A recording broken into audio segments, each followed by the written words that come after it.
Welcome to the 38th edition of Podcasters. Today with Adi Mazor Cario from Israel and here in Amsterdam. Welcome. I'm so proud of you for pronouncing the name. I'm so happy to be with you here. I've been training on it for weeks. Wow, impressed. Thank you. Please introduce yourself. I know your name, but... Yeah, so I'm a product innovation expert. I do tech and voice and AI. I've been in the Israeli tech scene for the last 22 years.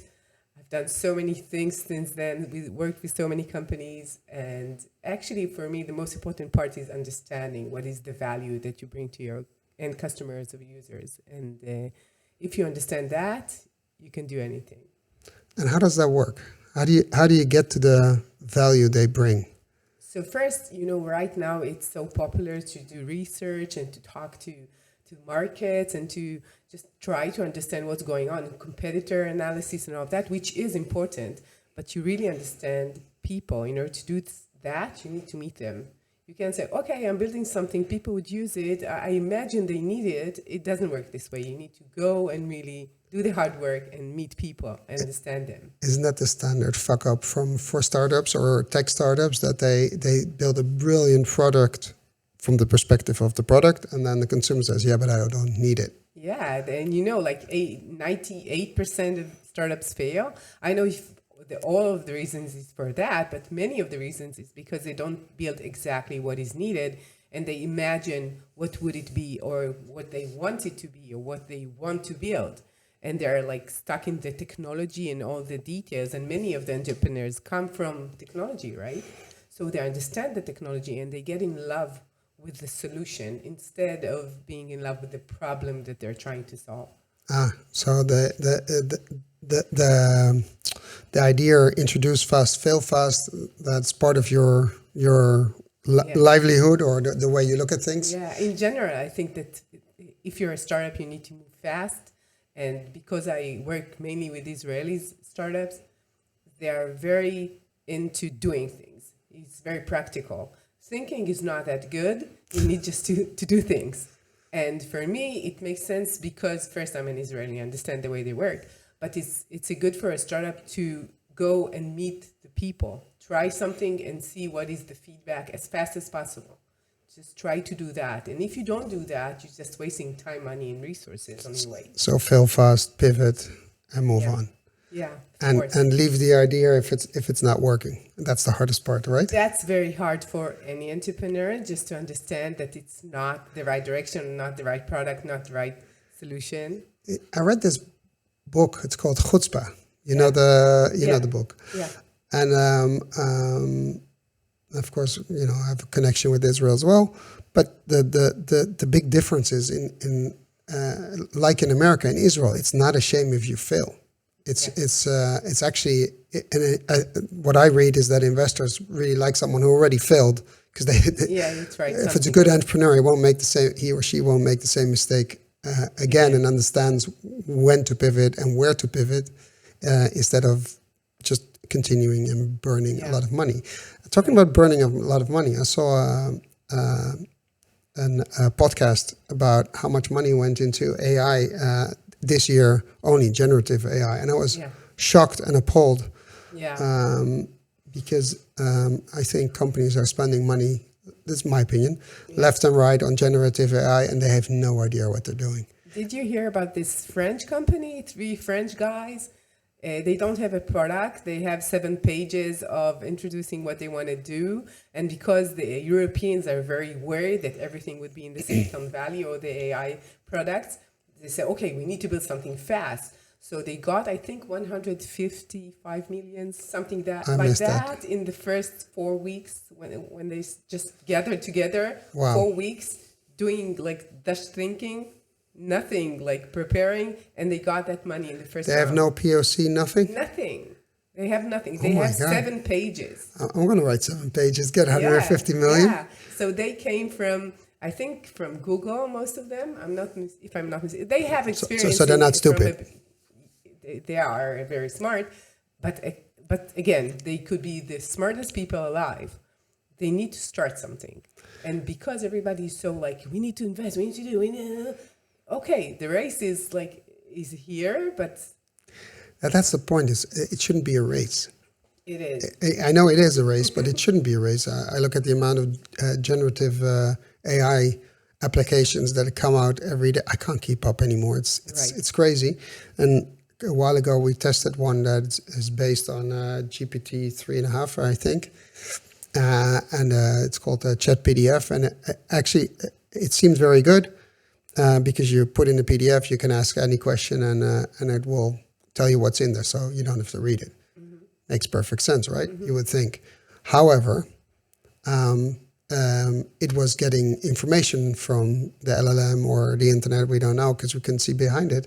But it promised to get data from the PDF, but it was a book, and the first 100 pages, and the rest wasn't in there. So we asked about the ending of the book as a joke. We it's not going to answer. It's like, I don't know, because it's not in there. And it started giving us the proper ending of the book, but it wasn't in the PDF. So how can it have it? Yeah. So we figured out that by asking more questions, the application was getting information from the internet or the LLM, which they probably already scraped from the internet, and that's worrying because you can't trust it then. You cannot trust anything. It's like it's not only trusting the tools. The tools are black box. You have only input and output. You don't know what's going on there. But what's more worrying, you never really trust that what they're saying is truth, that what they're saying is really what is going on, what the images that you're seeing, is it a real image or not, the text you're seeing, is it a real text or not, the voice that you're seeing, is this the singer or not, maybe it's his new single, maybe not. You will never know because they're so good at imitating these. So which companies will survive? First, I'm sure that the biggest companies always... Like right now we have Google and Microsoft in this battle. Amazon and Apple will be there, and Facebook. So the big ones, of course, will get most of the attention. Open source will be there. But other than that... It's interesting because if I look at these huge models, all these companies are saying, okay, we need to go green, right? We talked about that before. But a lot of companies propagate that they use the ESG standards in order to be green and blah, blah, blah, blah. And of course, we know about the greenwashing, and it's good for PR. And at the same time, they do shit in a third world country and still get a lot of waste out there. So anyway, if you want to go green, then all these big LLMs, you can't use them because they use too much energy, too much water, clean water to cool and to get all the service up. And the units themselves, of course, you need the computational power to do so, of course. So how can you be environmentally friendly and use an LLM like ChatGPT? It's conflicting. How does that work? It doesn't work.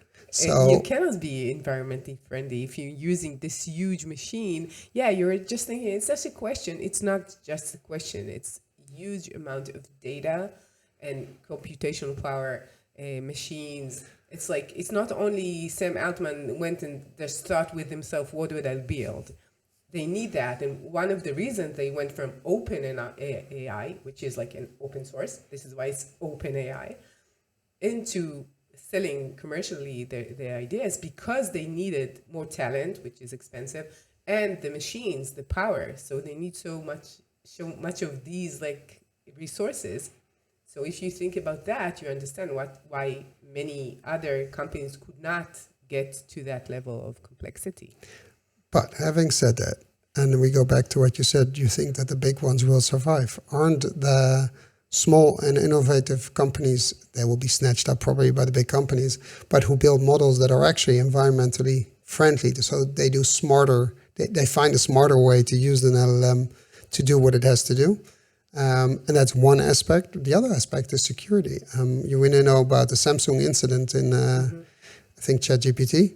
Yeah. It was information from inside the company. Secret. Yeah. It was the code they put in, and it had Samsung in it, and someone else somewhere else in the world got like code with Samsung in it, and they found out that. So here's the point: if and there's another thing, all these LLMs are scraping the internet for information. Now we know if you put in robots.txt file in your website, it cannot scrape it. What if now we go towards bias. What if all the companies that are smart about this and protecting their IP and copyright, etc., and put the robots TXT file on their website, which not many companies have done, by the way? What's going to happen then? We're going to see a lot of data can be in an LLM. That's for one, and it's going to be extremely biased because only the companies that didn't do it, their information will be in there.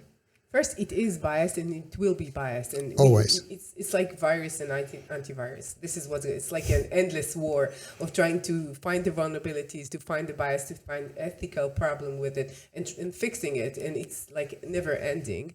The problem is two things. First, it's very fast. So the amount of energy in building these tools is not the amount of energy of solving problems with these tools. Security, biased, ethical, data vulnerabilities, all of that will be a huge problem. And more than that, what we talked about, trust, how would you trust what they're saying is a problem. And what people would understand about the world is the biggest thing. Like, how would they really understand what's going on if the data, where is it going? If it's a black box, so what is like the end result? How do I change it? There is a way to inject data, which is the wrong data to this model. So many ways to violate it. So people would have to find lots of solutions for it. Well, what I see happening in the conversational AI realm, if you want predictability, you cannot use a standard LLM because it'll push out stuff that you really don't want to have out there. Yeah, you're right. So what I see happening is smaller company-trained models on their own server, so they have full control of what goes in and what goes out, and at some point also some filters between the LLM and the conversational AI software in order to get the voice of the company in there and make sure it doesn't say anything stupid, that it makes sense. So we need extra tools, and they're coming. I already saw some companies doing there this. is already a way to have their own instance on your service in Azure in order to do so, but it doesn't really give you the possibility to customize it as you want. But there is an option to protect your data at least, which is a good beginning. But there's companies that have LLMs that you can fully train on your own data and are smaller, hence less energy, etc., but well trained. So they found a way to use a lot of data. Make it smaller. I don't know the right word. Compress it and make it smaller, make it more efficient. And there's also already one that runs on your mobile phone. Yeah. So talking about size, Apple would do so. Apple is like quiet, as if it's quiet. No, preparing. Yeah, they're preparing to do so with the hardware part in their side. NVIDIA is really big in it, and you see that these solutions, making it local, make it more privacy protection of that. It's like these are the next steps, and I don't think it will take long. European law is going to push for that. European AI Act is going to enforce that. Yeah, it's like the GDPR for AI. Yeah. Good luck. I in general, I think regulations are sometimes really harsh, and it's really hard to maintain them, and it's hard to. They don't have enough power in order to change the reality. The reality needs to come from the entrepreneurs understanding what the meaning of that, and you see many of them being very worried. People going from very important positions, just saying, "Okay, we've done that till now. Now we need to understand what is the meaning." But it will not stop. Oh, I agree, and legislation is always running behind. Although this time they made legislation that is actually leaves a lot of space for innovation and development. And I'm actually quite impressed. I talked to one of the people from the EU. I'm quite impressed with what they did and the intentions behind it. They're not trying to stop innovation. They understand that this goes so fast that if you make very specific regulations, that by the time you pass it as a law, the technology is way ahead of that. So it's history. But there's it's like an ethical guide, what you want it to do, what you don't want it to do. Interesting though that some of the things they would consider unethical are allowed to be used by governments. So that like facial recognition, That's really interesting. It's interesting that they allow themselves to do unethical things if they are like ethical for them. But come on, in Israel or in a lot of other countries, they use it, and not per se for the negative, but for security reasons, and nobody finds it an issue. I don't know if nobody finds it. First, the information is there. So they have the information. The question is, would they use it only in order to protect you? That's how do you enforce that? Where are the red lines, the do not cross lines? Yeah, that's a question. And these technologies are out there. They're so much cheaper. Everyone could have that more or less. And the information is very private. And who would use it? In what context would it be used? Would they enforce it like on you when you need it or not? That's a question. In legal things, I understand that. But in a situation where security could be an issue or terrorism or whatever, like at border control, at airports to find people who shouldn't be there, I don't have a problem with that. You know, I don't care. I don't have a problem with that too, but I don't trust them to use it only for that. That's the point. You don't know if it's stored and where and who sees it and who can use it, or if it's leaked. I understand that. Yeah, that's the question. It's a complicated balance. And if you look at AI, where do you see this going? Because it's going so fast. You see this one group of people online that say, "Oh, everybody's going to lose their job," and then you see this other group of people. No. Only the people who do not embrace it are going to lose their job, and there's other people saying, it's bullshit because they're going to stop it in its tracks. It's not reliable. You see all opinions. Where do you see it going? Because you see all these entrepreneurs. You see this feeding frenzy of investors want to invest in generative AI, leaving some other good tech without money, which which is crazy if I think about it. So how do you view this? First, I saw a really cute meme like a few weeks ago. You know this in the Matrix that he has the blue pill and the red pill. Yeah. And the blue one is like, it's gonna be great. We're gonna have vacations. They'll solve every problem on Only Earth. Good stuff. Yeah, and the red one is like, we're all gonna lose our jobs. What we'll do? What of that? And people who are experts in AI took both pills, so they see both options, right? So I guess it will be somewhere in the middle. So maybe we would work less and maybe we would solve some of the problems. But of course, we need to be aware of all the circumstances. Like we're creating new problems to be solved. We would have new jobs to solve them, right? So somebody would need to clear all the mess that we've done. Yeah, we're going to create a mess. Yeah, and for me, my imagination takes me like it's all going to go to the virtual world. Right now, where you could go and do everything in the virtual world. Like Meta's building? I don't go for the metaverse thing, but in general, like you don't need to do HR, you don't need to do marketing, you don't need to do copywriting, you don't need to do legal. Everything would be done by these machines or be enhanced by these machines. So our work would be more in the virtual world, in these machines. So do you use AI right now for something? Of course. What do you use it for? Everything. You're actually not here, right? Yeah. It's your avatar. Yeah, it's not me. No, I'm saying like enhancing my way of thinking. If I want to think about what I want to write, I'm asking ChatGPT and he's working with me. I'm creating a course for AI products. Okay. He helps me to build the course, the content, what is missing, and I ask him questions. And you rewrite to make it your own. He helps me think. It's like somebody is a friend is helping you think. So instead of getting an empty piece of paper, you have a piece of paper, and then so you spend less time getting to a better result. Yeah, it takes me less time. I understand the benefits.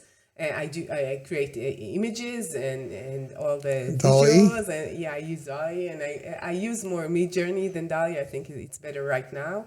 But I wanted to say something about going to these like machines doing all of that, and I think that people would go to the other direction sometimes, needing more nature, time with their family, time like outside and just breathing, right? This is an interesting thought. You're the first one I hear saying that. What if we would use AI to enhance our lives to create more time for the good stuff, not work?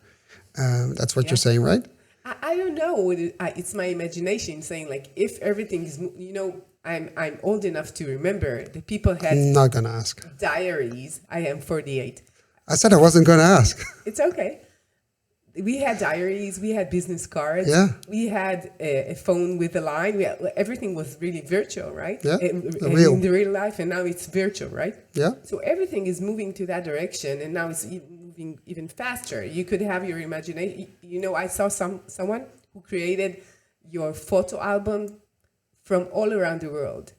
So you having your image, they're placing you in the pyramids in Pisa. It's like this person that traveled with this bear and make a picture of this bear traveling of his kid. It's the same thing. Yeah. So I don't need to have all the fuss, like going there, flying there, having the picture and coming back. So it's like all virtual. Yeah, but you just said something also before we started the podcast about force and counterforce, and here it's actually the same. It's like, okay, we know this is going to happen. You can embrace it and make your life easier, or the life of your clients, or whatever. But the counterforce is there's so much in virtual reality or online that we need to be offline. And that's we need to balance it in a way because it's going to that direction. And we are human beings. We are a herd animal. We need the nature. We need the herd. People. We need the herd. Yeah, we need that. And not online. It's not the same. Like we're meeting each one, like seeing in the eye what we think. It's not the same. I totally agree. Recording a podcast live is different from recording a podcast online. If you've met someone, if you know someone already, then it's different. But if you don't, then during COVID, we learned to make a connection online and it works. For me, at least it works. But it's not the same. I totally agree. But it's also with meeting people or new people. Actually, I'm this crazy guy. Nobody's using business cards, so I use business cards just to be different. Wow, nice. And actually, people they keep them because nobody gives business cards anymore. So the Rolodex is not that full, so you have places. I stand out then. No, but what I'm trying to say is that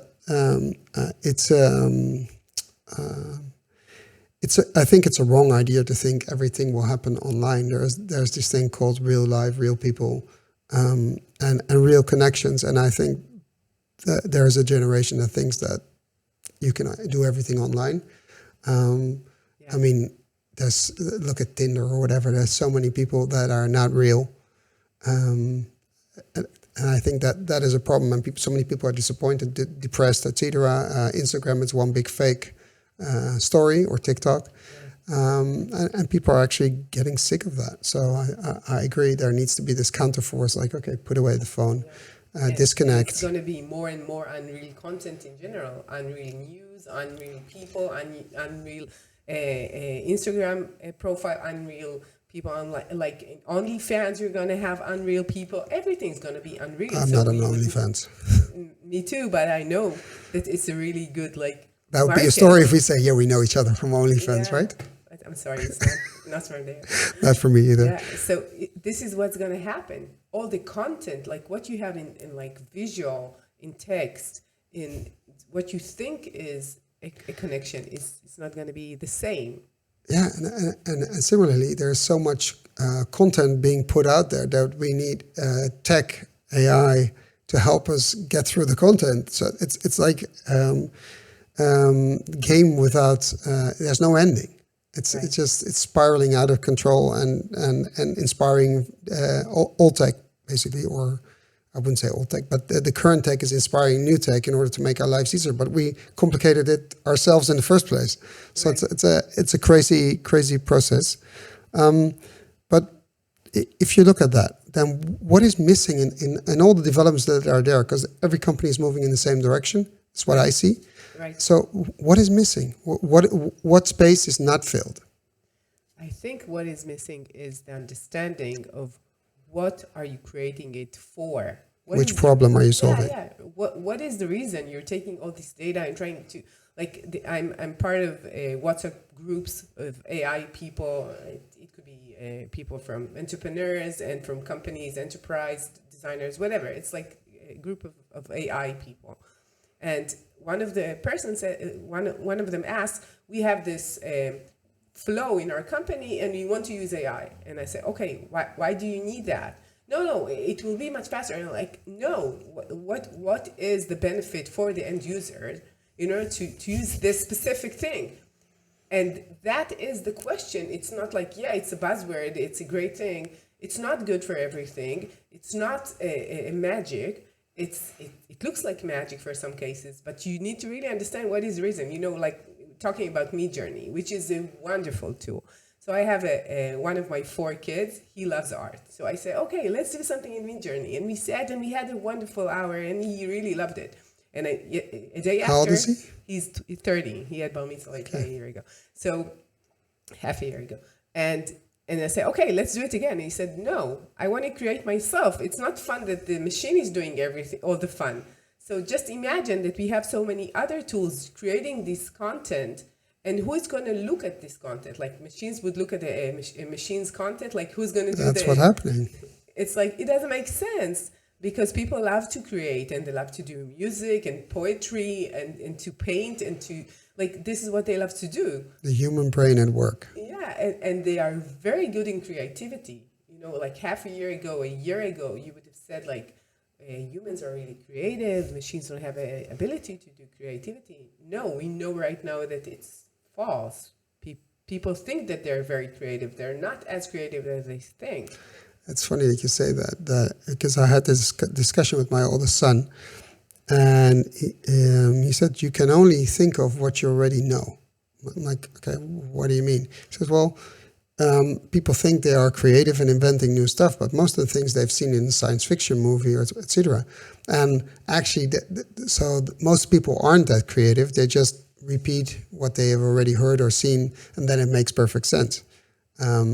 So there's actually very few people creating totally new stuff out of nothing, and that's really the hard part. And AI can't do that. It can only combine existing stuff and then make something new out of existing components, but it's still not new.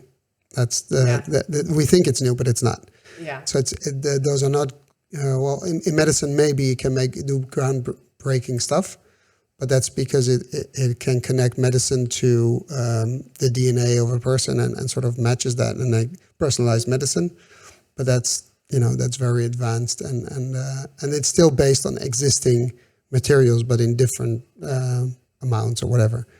I don't know. At first, they have lots of information, lots of data and knowledge. So it's not like me as a human being. I have this like years of experience in what I do, and that's it. They could reach the experience of millions of and trillions of people. And more than that, the way that you ask them to do something could be enhancing their creativity. Instead of saying like, you need to do that, you could take like 2 parts and to engage them together and to find something which is completely new. So they're very creative, much more than what we think. And they're going to be more and more creative because we're adding our own creativity to their knowledge. So people are attaching their experience, understanding, whatever, into these machines, and they are very smart in order to integrate that into their model. But we don't know how, because it's a black box. We don't know how, and we don't know the consequences. What is the output of that? What is the meaning that so many people are attaching their experience, understanding of the world, their knowledge, their even their feelings, right? We're connecting to them as a communication service, as to a being, right? We call, in Israel, we call ChatGPT like he, it's not it. Like it's someone, it makes sense. Right? It gets a personality, especially if you integrate it into a chatbot or you use it behind a chatbot. Right. And how do you view that? Because we talked about the human connection, and we know in the world there's not enough people to do the work, or in some fields there's not enough people to do the work. We want work to be interesting and exciting and challenging, not for everybody, for a lot of people. So we know if it's dull and repetitive, etc., why would I answer the same question 22 times? A chatbot and AI could do that. How do you view the development then of that in on the one hand, where we want to be personal, still be personal, and safeguard that, and at the other hand, we need to be efficient, scalable, have challenging jobs, etc., etc. So it sounds like, especially with the introduction of AI and RPA, etc., all these toolings which you can connect to each other, that basically a lot of the work is going to be how should I say that, automated away. Yeah. Still be there, but so how do you view that? It's going to do something with our society. Of course, we'd have lots of new positions, new jobs. That Like? we can, for example, I know right now that Prompter. in IKEA, the people who are in support, Yeah. they have AI helping them be an interior designer. So they could help people do the interior design. Why? Because they have this machine helper to understand what is needed from a designer. So basically, you take a picture of your living room and then it fills it up with IKEA and they could furniture. give you more valuable information as if you talk to a designer. That's a good. It's like when we had cashiers and we thought, okay, we don't need cashiers, we have ATMs. No, what they're doing right now is an investment, right? They're doing a more, complicated job or more creative job. So we will have much more of that. People would have more things to do which would be not repetitive, not boring. And some of them would need to do things which is in the real world, right? We have the actual work. Yeah, the real thing. Like we are Moving forgetting. boxes. Yeah, doing things. People need to do, like when you get someone asking a question, somebody needs to do all of that things in order to enable you to do that. Yeah. So I think it will go to that direction. I really don't know. It's like I cannot, I'm not a prophet, but I think it would be that people would do more of these things. And all the people working in the real world, physicians, yoga teacher, people who teach you how to breathe, they would have more work too. Yeah, we're talking about physicians. I recently gave a lecture for neurophysiologists. They asked me to challenge them on the introduction of AI in healthcare, and one of them, she lifted her hands like, okay, what you're saying is that I'm going to be out of a job because I did an experiment where I used ChatGPT on 5 medical files of actual patients, no names, of course, and no date of births. Sure. And in 4 out of 5 cases, ChatGPT, within the 5 differential diagnoses, they had the right one. And I use it as a consumer would do it, with no knowledge, just plain forward, just a dump of everything in the medical file. Yeah. And she was in shock. She's like, am I going to lose your job? I said, no, you're not going to lose your job. But if your colleague or the other neurophysiologist is using ChatGPT and gets to a diagnosis faster, then, and he or she embraces it and you don't, then the other one will get the patients. Why? Because he gets to a diagnosis faster. But the other consequence is that person will be able to see more patients. So there is a different dynamic underneath. But if we take that, and then it came to, so I have to finish it. If we take that and look at the education of doctors, then we see another problem. Because they're not being taught, they're being taught to think in the box. And that's part of the problem in healthcare, that they only think within their specialty, right? Specialization. But sometimes it's connected to other things. There's no holistic approach. Now, AI allows you to do that holistic approach because it can look at everything. It's a matter of how you ask it. And then we go back to the schooling system, not just for doctors. If we know the world is going to go to using AI to make our lives better and easier, I just worry about the moment that electricity goes down and the machine doesn't work, then we're in trouble. But having said that, let's assume it does work. What needs to change in the schooling system? And not just talking about universities or colleges, but also at a high school, elementary school, because something needs to change because teachers are being overtaken left and right by students using AI. They say, we need to stop this. Instead of stopping it, embrace it and teach them how to use it properly, but they can't. So what needs to change there? First, in education, if you ask me, like from top to bottom, everything needs to change. It's not like... Tell me. First, the way that you teach them is not relevant. But more importantly, what you teach them is not relevant for their lives. It's not relevant. You mean you teach them knowledge and not skills? Yeah, you teach them knowledge that is not relevant. And the skills that you do teach are not relevant for them. Because what people need to understand that it's moving really fast and you need to be adjusted to these changes, and it's a mental capability and it's a way to understand the world.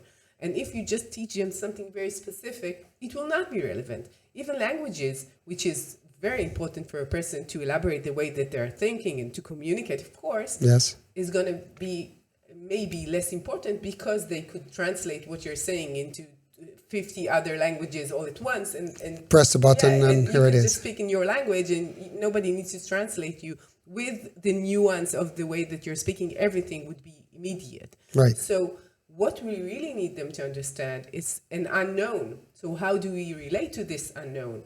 And when you're talking about education in general, governmental institutes are very strict and old-fashioned, and they never move, or they move so slowly that it's not relevant when they do so. So we need to think from the beginning. These kids, they're starting kindergarten right now. When they'll be 25, let's say, what would they need? Because there are so many unknowns, they cannot do it. Another thing I want to say about the education... So can I ask, so are you saying then that instead of teaching our kids, or maybe in some point of time, grandchildren, do we teach them, now we teach them knowledge, and we you have to study this book, and you need to all of it, know all that's in there. But we know with one question you can have all the answers you want, so that's not relevant anymore. Right. So are you saying instead of knowledge, we should teach them skills? And one of the skills we should teach them is how to learn and adapt to new technology. To new changes in your life in general, to the fact that everything is unknown, to the fact that you're going to live in a fast-changing world. What is the meaning of that? And the flexibility of your mind, the open-mindedness that is needed in order to be like, let's say we have like 2-3 roles or professions during our life. They would have more than that, and they'll be like partially employed, partially self-employed, partially connected to that, or not enjoying employed, life, whatever. And they need the capacity to have to enjoy that and to really be open to that. Embrace and it. Yeah, and if you're afraid of that, it cannot be done. So I don't know what the future. I know that you need to be open for that capacity. And you see right now that these kids they know that it's not relevant. You know, I have like 3 kids and another one just finished. Within the system, they know that what they're teaching. So what are you teaching them that they don't get taught in school? First, I think that they need to enjoy life. They need to be thankful. kids. They need to be kids and to be thankful what they have and not really searching all the time what is missing, what I need more, what I need more, which is what we're feeling right now is like, we're not up to date. We need to learn more. We need to FOMO. do more. Like, yeah, it's like, oh, this is doing that. I'm not doing that. Like all scattered around.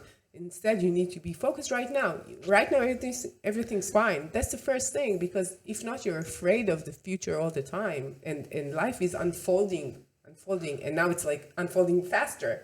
Yeah, So you need this.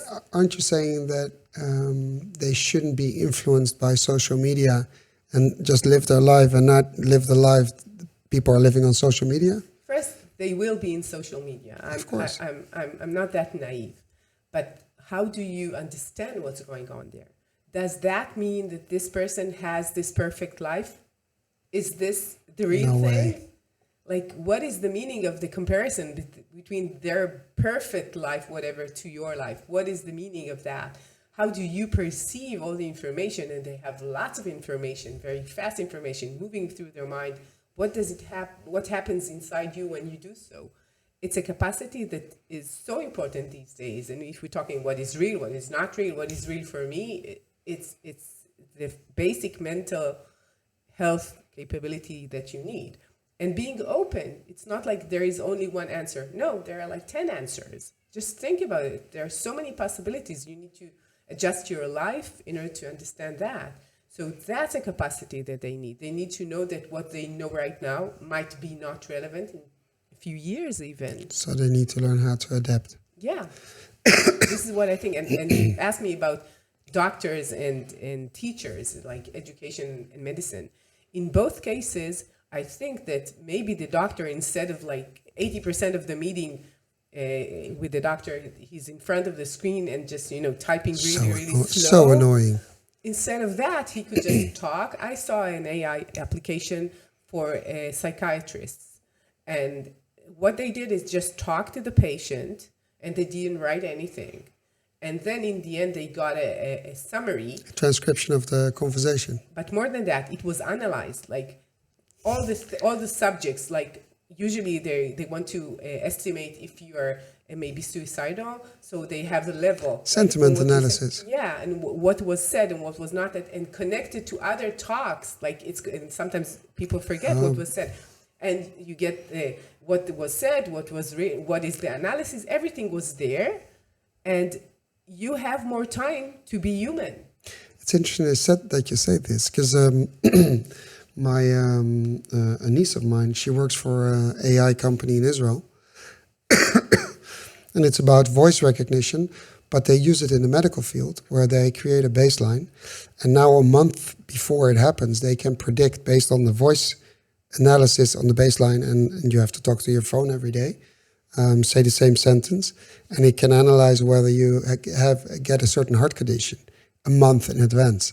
Yeah. And we talked about it. It's like, okay, what if you look further than this and you use the database to find if someone has MS or Alzheimer or something else, and you follow these people, and you will find out that there's other things you can do with the same voice. Right. And so yeah, that's the whole idea behind it, that we follow through, and the data we have, we backtrack and see what else can we predict. Yeah. And that's when it becomes exciting, because I think this little piece of equipment, our phones, will be one of the most important medical devices we have. Yeah, I think that right now it is. It has so many parameters, especially if you have like an IoT on you. Yeah.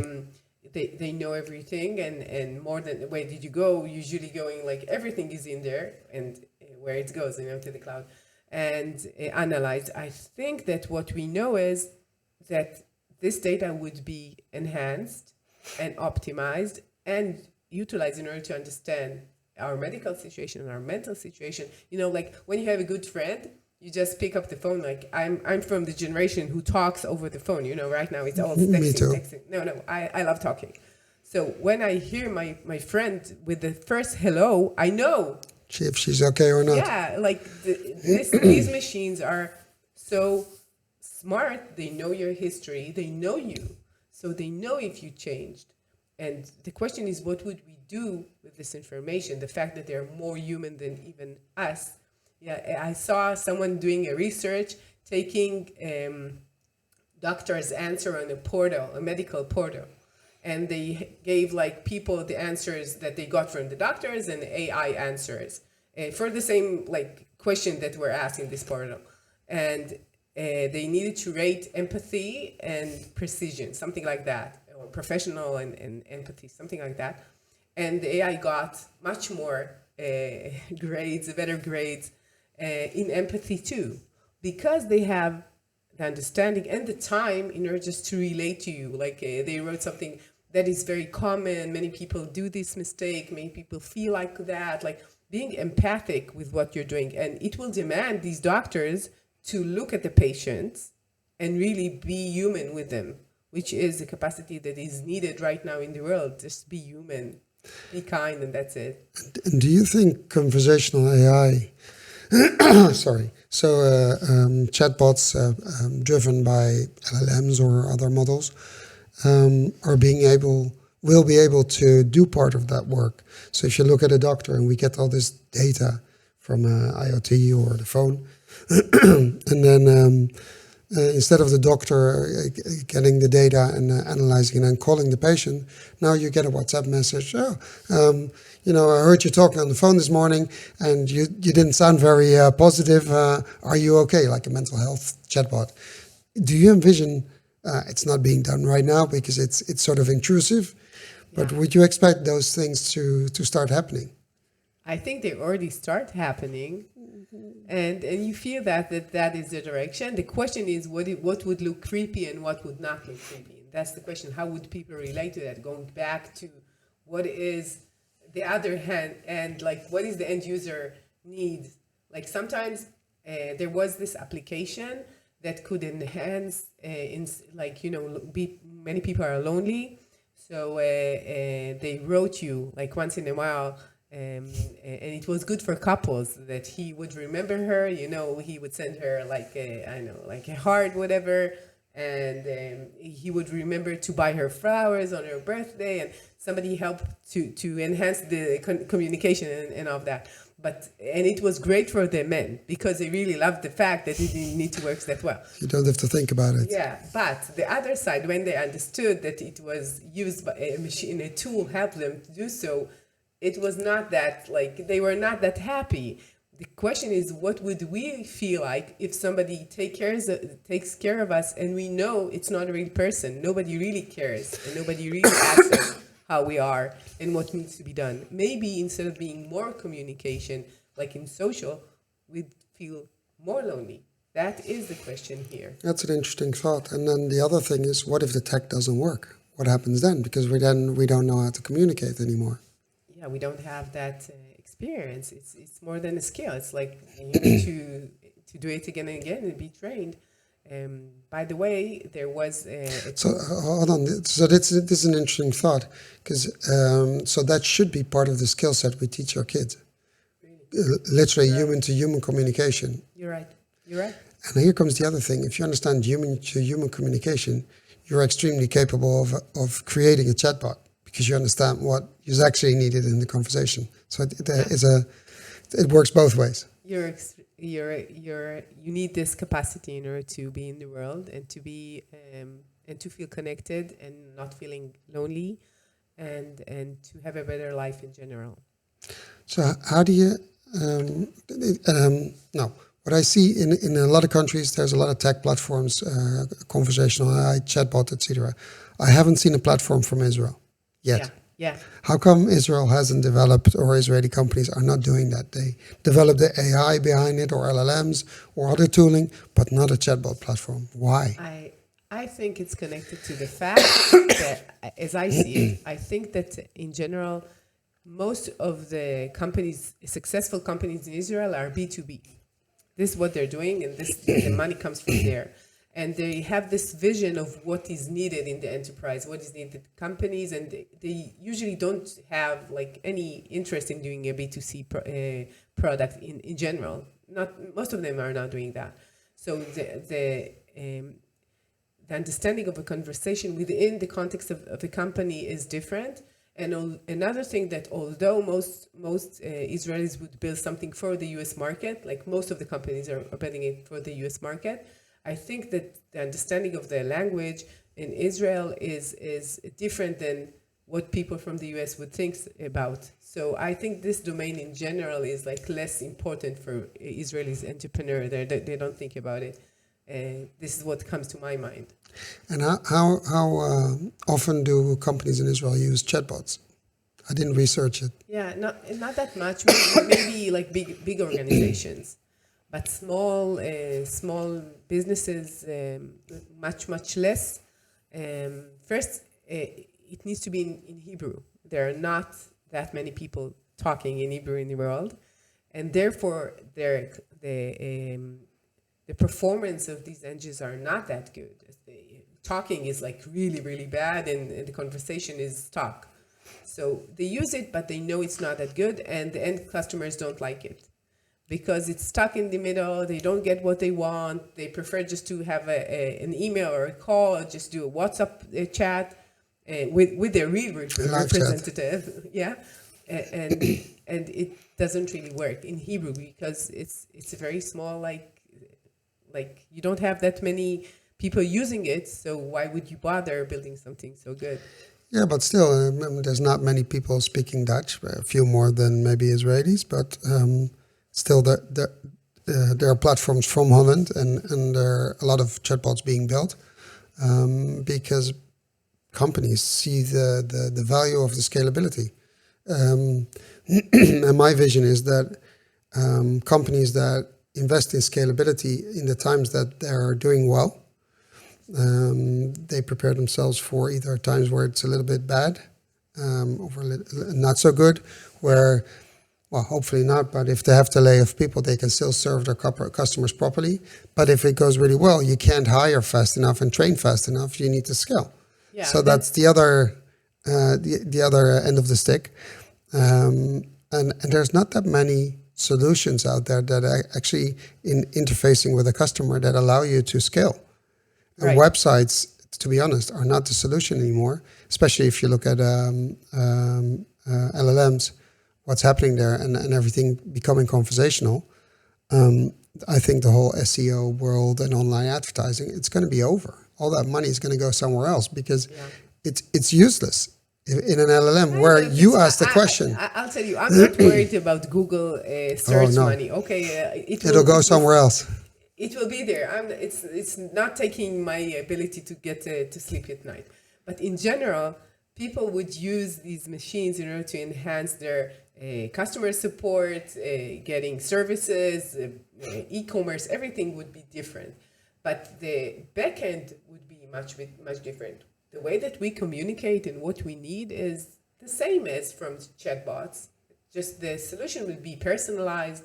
It will be maybe faster. They would understand me and remember what I asked last time. And first time right, maybe. Yeah, maybe it will be better. So what we need from a service provider is something very specific. Maybe right now it's manually built for the main use cases when you build a chatbot. So in the past, I was like part of the Google Assistant experts in Google. So I've been working for 10 years for the Google developer voice. Yeah, and voice and everything. And like it was like 4 years, 3 years. I went talking all around the world, like giving talks about AI and about like voice capabilities and voice design. And it was like a hype. Yeah. And now it's like it's not relevant. They're closing the assistant like category right now. It's like going into Android, whatever. So we don't know exactly how the technology would change. We know what users need, and they want a fast solution. If it's it needs fast, to be right. the right solution, and that they won't need to invest anything. They just want you to remember who they are, what they've done, remember what they've done the last time, what they asked for the last time. Like just like when you're going to the grocery and he knows that you like this kind of cookie. It's basically old school values in new school tech. Right. Yeah, it's the That's same actually a good thought. You're saying that the human need hasn't changed. Yeah, so humans Basically. are the same thing. We're just enhancing the capacity to answer these needs with these technologies.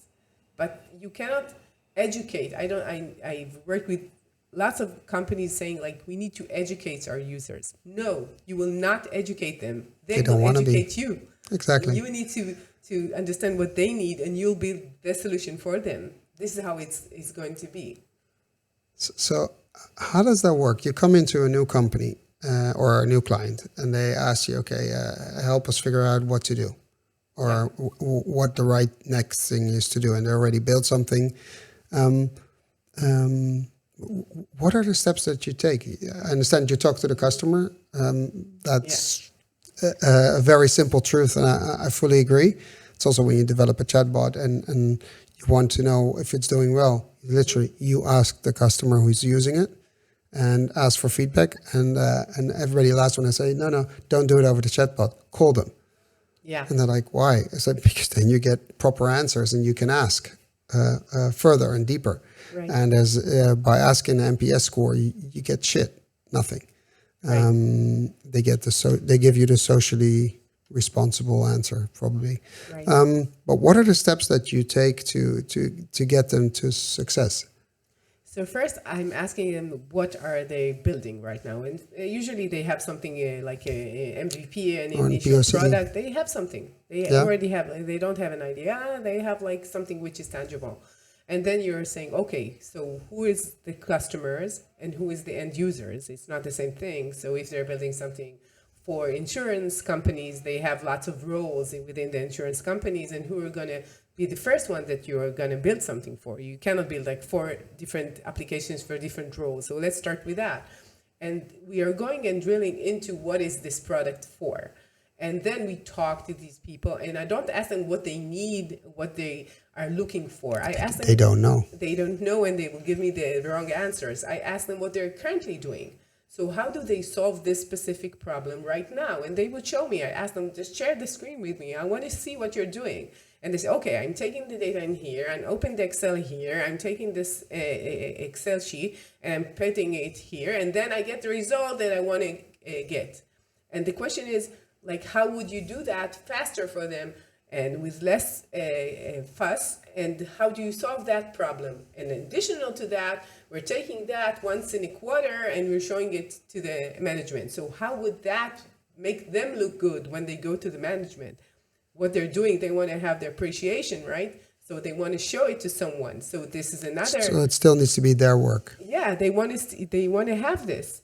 So if you take it from them, they will not want to trust or to be collaborative with your application. You right? mean people automating their own work? It's you need to be very You need to vigilant. Yeah, you need to understand what makes them like. For example, when we talk to a professional in the medical industry, doing the analysis is fine, but giving the final, like, this is what you have, like exact The diagnosis. the diagnosis itself is like, no, that's our job. So they could say, okay, we have like additional ways to help you. You cannot just say, okay, you don't need to do any diagnosis. What you've done like for the last 10 years before we started, it's like not relevant. This is what we're doing. So just understand that, because people think, okay, we're going to do it fast and we're going to do everything. No, people have, other than cognition, they have emotions, and you cannot just forget about it.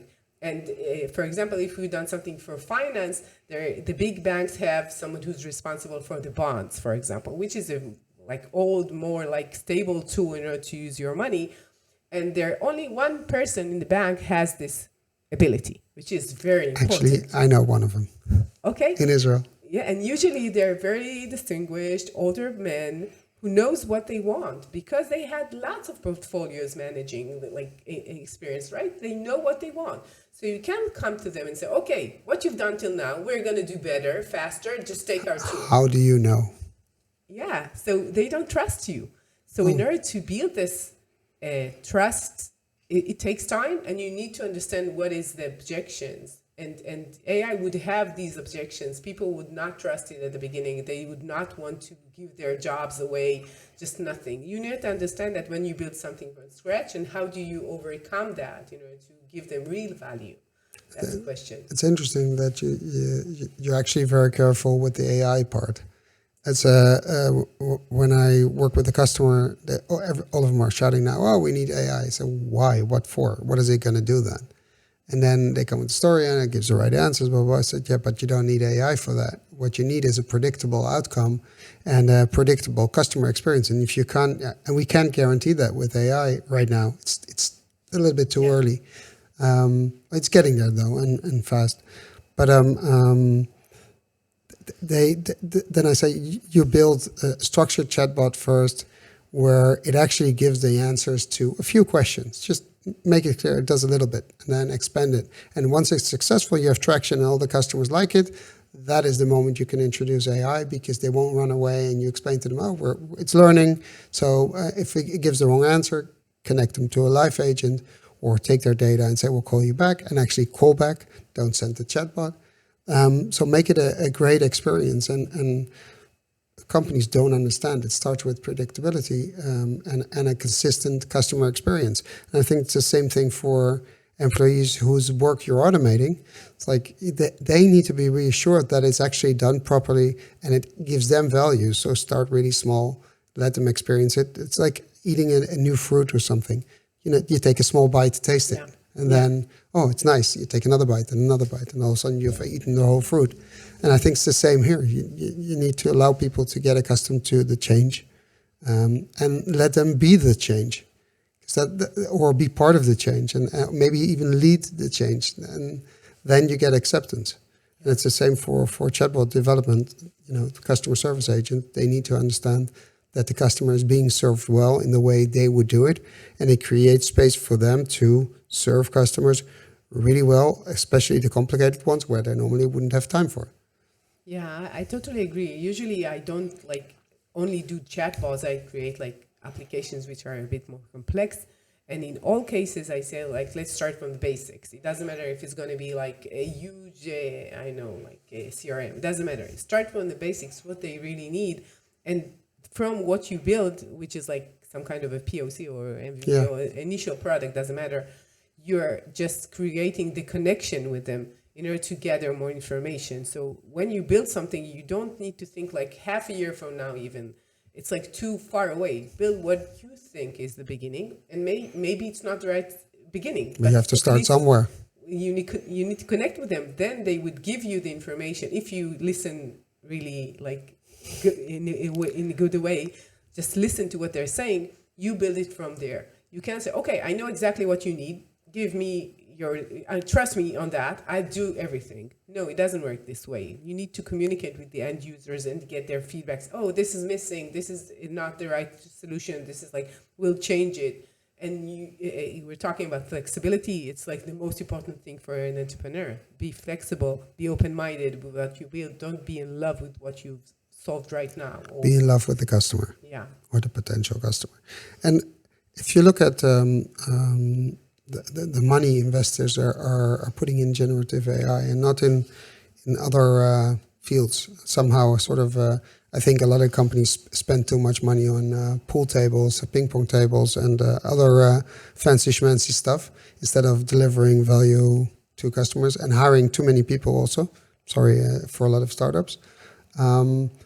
What does that has that done for the investment arena for new startups, which are actually serious about building something? Because what I hear, and I'm involved in a few startups, we're bootstrapped, so we don't need investors yet. But what if what's happening for these companies? It's so hard to get investors now if you're not in generative AI. I think that in general, it's hard to get investors now. Even if you're in generative AI, I work with several companies. This is what they're doing. And yeah, they got lots of investment like half a year ago. And now it's much harder. And I feel that we're going to see the impact in a year or two. Because maybe they got investment like half a year ago or a year ago. And they need to burn it. Yeah, and they still have the money and they still have the resources to do so. But it will change in a way that they will find out that it's not needed. Many of these products or many of these solutions are not needed. First, some of them will not be good enough. And another thing, some of them would not be needed. Like, just think about, let's take an example of generative AI, creating images, okay? So we have a few like top players here, and we'd have much, much more. How much content do we need? Like, how much like eyeballs do you need in order to consume this content? And what is really needed in the world right now? Do we miss content? Do we need more images? Yeah, we need not using a picture image bank. We'll use a machine to create exactly this advertisement. But we know it uses the images found online to recreate, and that's the case with the Getty archive. Let's say that I have like 3 hours a day consuming media, and then it will be personalized for me. I would see exactly the ad that it will make me go and buy something. Okay, exactly. It will be personalized exactly to the colors, to the themes that I want. Okay, that's it. This is only 3 hours, like maybe more, but this is what I'm going to consume. So why do I need the capacity to have all the other images in the world? How many tools do we need in order to create these images, these like visual content? I don't know how many do we need. Not that many, and I think there's only eventually going to be a few left because you need an enormous volume in terms of a business model to survive. Because a lot of these companies have hired so many people, and they need to pay them. So you need volume. That's what I'm saying. So you need this, and you need the end customers to consume your outputs, right? But isn't that part of the solution? We hear a problem, you need a lot of volume in order to survive. Isn't part of the problem that a lot of these companies are spending too much money in order to get to the product because they have the money? It's Parkinson's law, it's with time, but I think the same goes for money. If you have the money on the bank, you'll spend it to get wherever you want to go. If you have less money in the bank, you still spend it, but less to get where you want to go. Right. So if it goes for time, and we now just reinvented Parkinson's law for money, doesn't that mean that the investors in the recent past gave too much money to startups? So these valuations were way too high. Yeah, you see valuations right now in the Corona going like everyone is a unicorn in Israel. Yeah. So many unicorns, like it was like insane, right? But when you're thinking about money, how do you measure growth? They want to see growth. How do they measure growth? It's like the income of the company and the numbers of Of headcount, users. right? And users, and how many people are in, like, how do you measure that? And why do you anticipate to have this kind of growth? Like all these measurements of how do I place my money and how do I know that I'm successful is related to what the entrepreneurs are demanded to do, right? Can I challenge you on this? Because isn't, I don't know, you probably know Henry Mintzberg, the author. No, it's a famous author of economic and management books. Very smart guy, and he when I studied even that this was from that time, and he said, if you talk about strategy, structure follows strategy. And if I look at a lot of these startups, and they're not going to like me for this, that they lack strategy. They don't create structure, but do get the money. So a lot of these investors give money without having that in place. And then you see there's panic because they spend too much money. And then all of a sudden they need to restructure and then pivot to get the right strategy. So things are being done in the wrong order. And I really don't understand why investors not look at the strategy. What I understand, you need to pivot, but there needs to be some main strategy. Simon Sinek says it in a great way. But you have to understand where you're going and what you're doing for whom, and that's exactly what you're saying.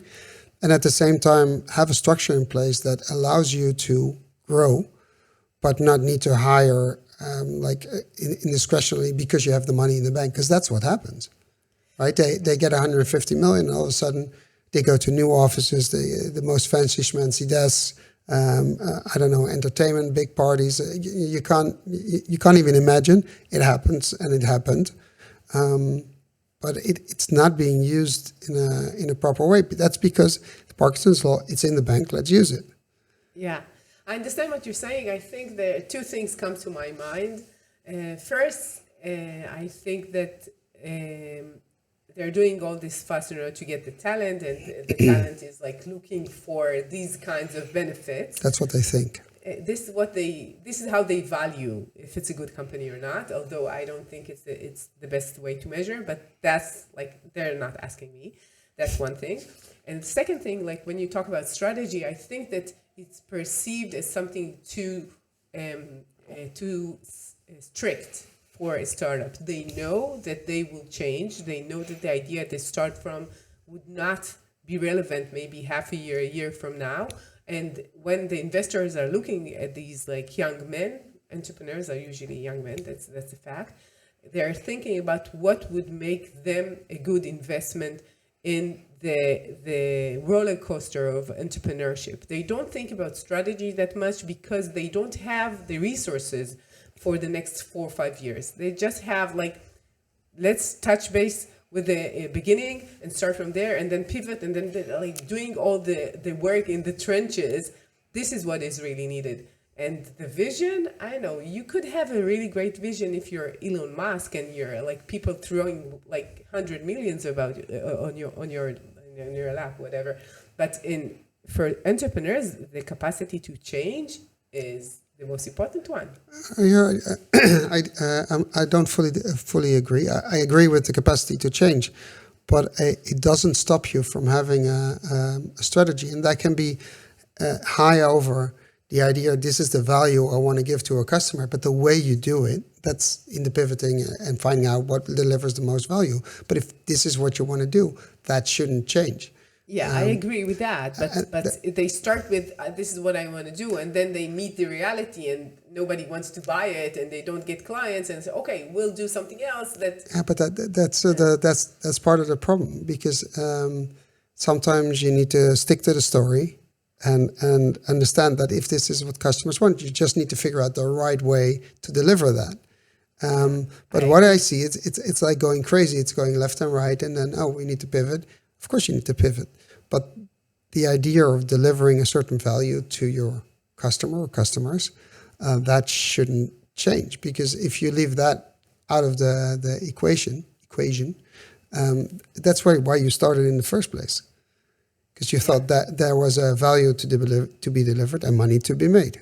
And then you found out that it's not enough money to maintain what you need. or it's not as needed as you thought it would be needed, or you have a competitor doing it better than you, or like you started understanding what is the meaning of what you're offering and you cannot really sell it enough times in order to make enough money, or whatever. It's like you need to be flexible in the way that you're doing that, for sure. And where are the clients, who are they do, what do they do, what is the competitive landscape and all of that. But you need to be flexible with this strategy too. So you need strategy, but how strict you are with it would make your life harder or not. That I agree, but you still need some sort of guideline in your company for where we're going to. Because one of the things I see a lot of startups is that they have no direction. It's going left and right and no focus. But if you have to, it's like something you put your clothes on. It gives you guidelines or bumpers in a bowling alley for children. You know, Guardrails. Yes, exactly. So you need those, and I think strategy, no matter how general, but it gives you some sort of guardrails in order to, okay, we're on this road, and within these guardrails we can go left and right, but we stay within the guardrails. This is the value we're going to deliver. How? We have no clue.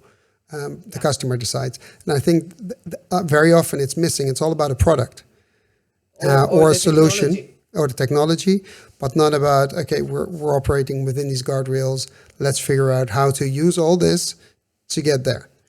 I think it's related to entrepreneurs, the way that they think. They're very scattered. In many cases, there are lots of energy and all of that. But I'm all of that. But then when we track back, you said there's so many companies that fail, so many solutions that, So isn't that a lack of strategy to begin with? Maybe. I'm not sure. Maybe you're right. I'm not sure. I think that in many cases, they're making lots of mistakes on the way. Many of them start from, most of the entrepreneurs come from technology. Yes, sometimes they have like one from CTO and one from the business side, and even the business side comes from technology in the beginning. So they just needed someone to fill the function. Yeah, so it's like the way that they think about the problem is very specific. When you think about people in technology, most of them are very analytical. They need to understand something and to solve it in a very precise way. If not, it will not work. This is how technology works. And what we sometimes need is someone seeing the overview, someone who's like very humane in the way that he thinks and very creative. And this is in many cases lacking in these like initial groups of entrepreneurs. If they're smart enough or they are lucky enough to have someone who would balance the technology with. So someone asking the right questions, being very critical about what's happening or not happening. And seeing it from a bird's eye, what you call strategy is like seeing the overarching. That's exactly what it is, seeing the whole field.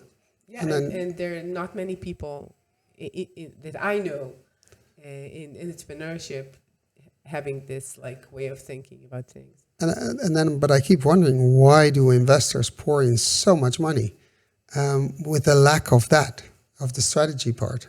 I think that investors, as I understand investment, they know that they need to. It's like in a casino.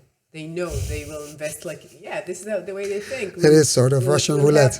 And so we have like 10 companies. We think they're all really great, but only one of them would really cover the losses of the other 9, right? So you need a unicorn to cover the misery of the others. So they know the unknowns. They know that this is something that is really not that strict to predict. And therefore, they don't value that much the ability to do what you're saying. So interestingly enough, you're saying, I find this an interesting thought.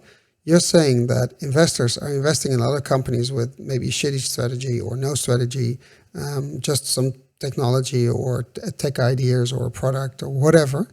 Or a team. To de-risk their investments. It's a different way of looking at it, but they're diversifying their portfolio in the hope that by investing in more companies, that you have a unicorn within them, and you're lucky enough to make a lot of money to compensate for the other losses. But how unfair is it to make entrepreneurs happy with the belief that they're doing something great, and actually the investors say, No, it's not their doing. They don't know who's going to be this unicorn. They believe in all 10 of them. The wheel of fortune. It's like Yeah. spinning and we don't know This where it is how ends. it works. So they truly believe and they know what it Sounds like an article we're going to write. Like the wheel of fortune of tech investment. We should. In any case, I think that they do believe in each of these teams to deliver, but they don't know who is the right one. So they're thinking, okay, what would make this a successful company? They have the right technology, they have the right people, they're in the right time in the market, they don't have that much competitors. It's hard to copy what they have. So they have all these thoughts and they really choose them like cherry picking, but they know from their experience that most of them would fail. If you had 100 million to invest right now for clients of yours, what would you invest it in? What kind of tech or what kind of startups? It's hypothetical, so it's no issue. Don't worry. Yeah. I think if you like, it depends on what is my belief or like, what do I really want? Or I'm asking you. Yeah. So I would divide it into two. Okay. First is like, what do I want the world to be? And the second is like, if I was a very good investor, what would be the direction?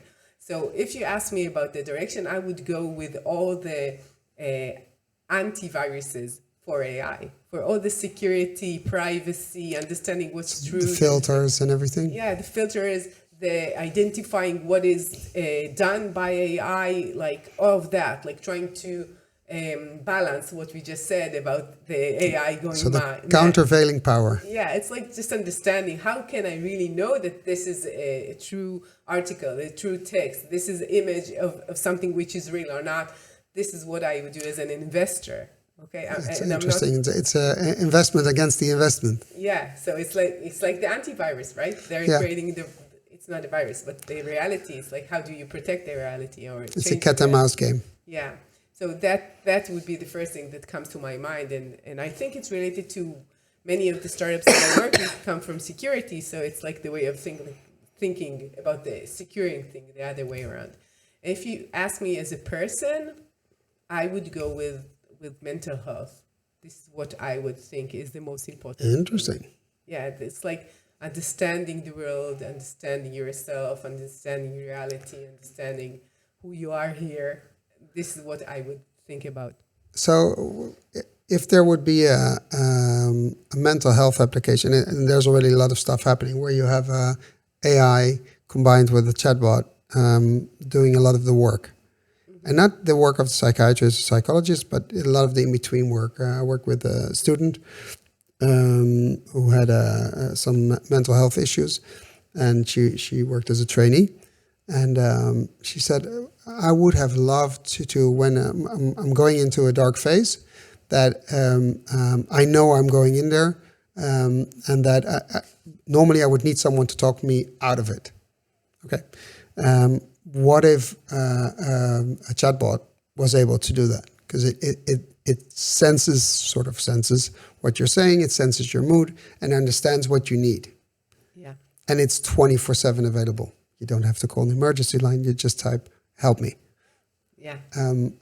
Would you envision something, that was a theoretical research you did, but would you envision something like that happen? And those are severe things, but there's a lot of lighter stuff. I mean, a lot of the young kids are struggling with a lot of, I think Corona didn't help with that. So would you imagine something like that happening, so that you open your WhatsApp and your WhatsApp therapist asks you, okay, good morning, how are you today? Yeah. And you start this conversation before breakfast, and you get the you don't need a Red Bull, you have it in your WhatsApp. Yeah.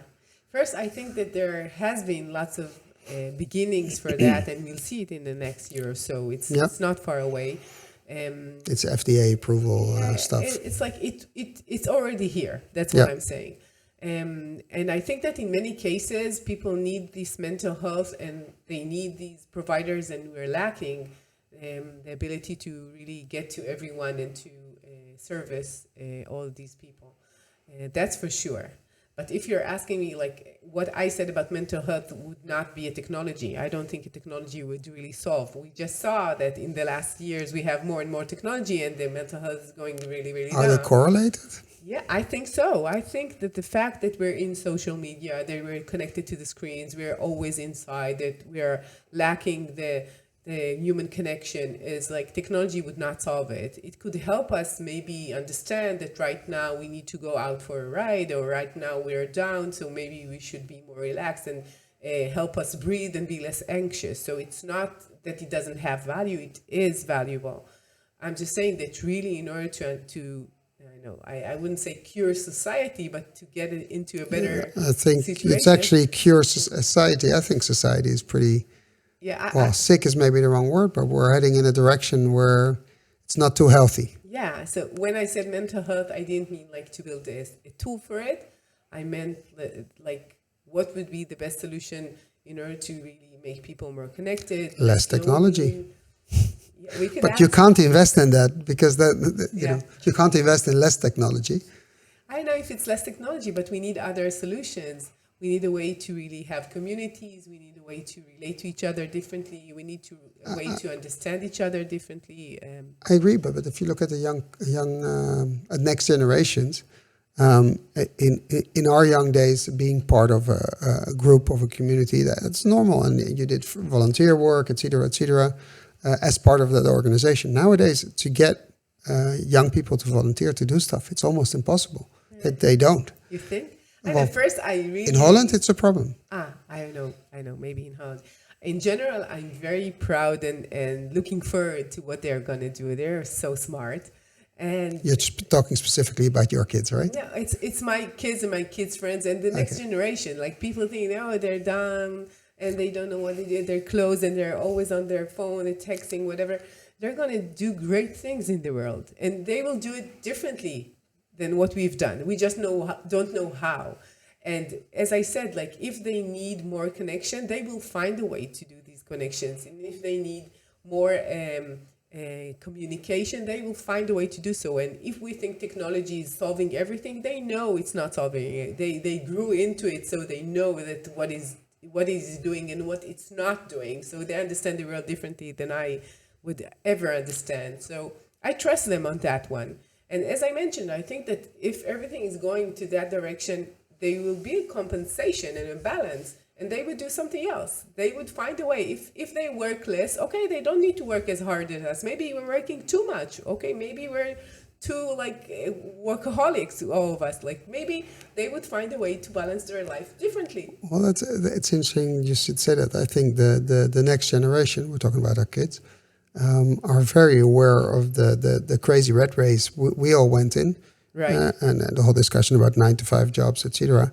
And they're figuring out ways to add value in a different way, primarily for themselves. I have to be honest. Yeah. And Which is great. They know how to balance what they are expected to do. We are more like we're expected to go to this direction. we did everything what was expected of Yeah. us, and they're like, yeah, it's fine that you expect that, It's but not for I me. take my own path. Thank you. Which is great. I think it's great. As I long totally as you agree. find what you're good at and what you like doing and how to maintain yourself and have money, that's fine. You don't have to go to the same job for 20 years and then you're like, yeah, I don't like it, but the money is good. I'm staying there. Like they're not doing this game but anymore. then they buy a house and they get kids, and then they're sort of in the rat race.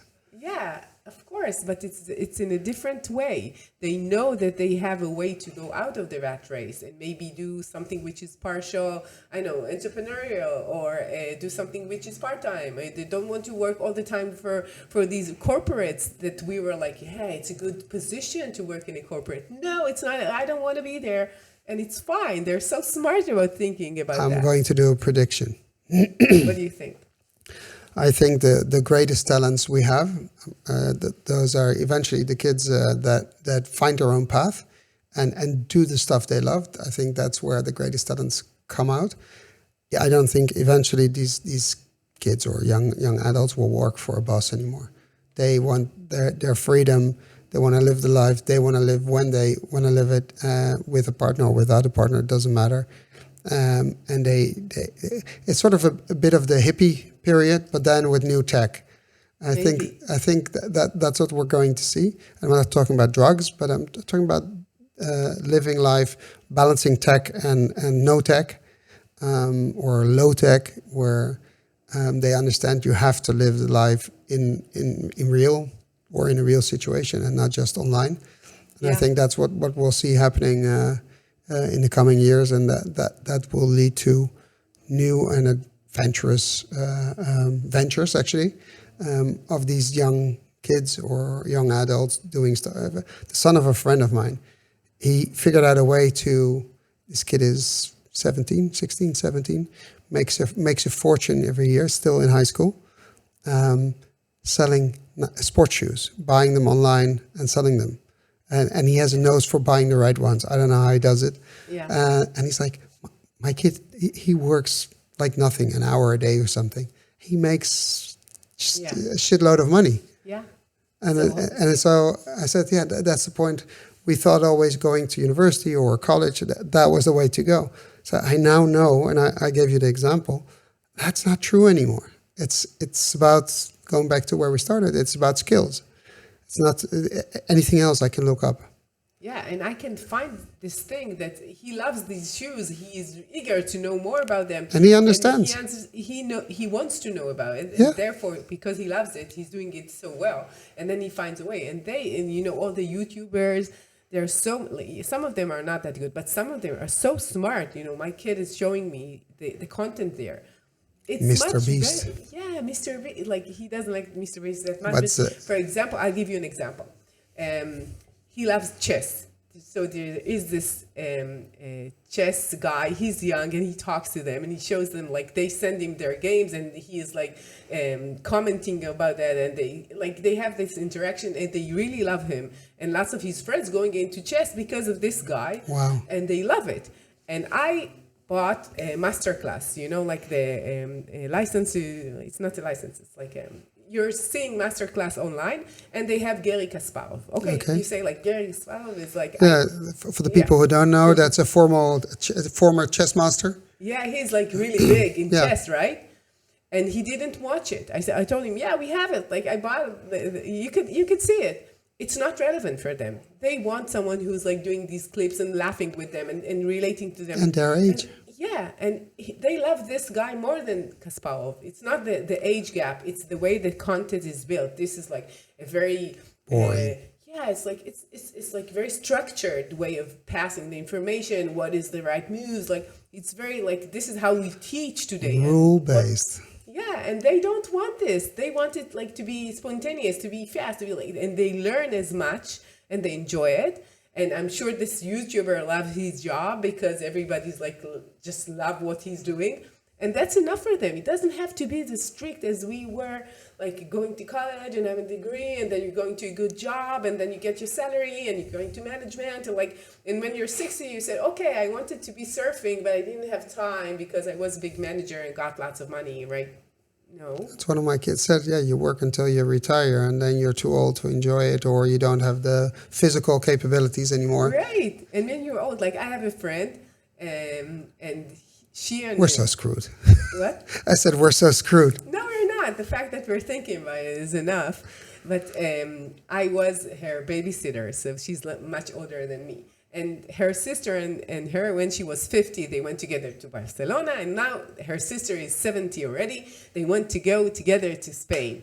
And they went to Spain, and she went off the taxi in the first day, and she broke her leg, and everything's done. Oh. Okay? So it's like you're waiting for this age when you have lots of money and you have the resources. But no, it's not the same as doing everything when you're 30 or 20. So you need to understand that that's your time. Time's up.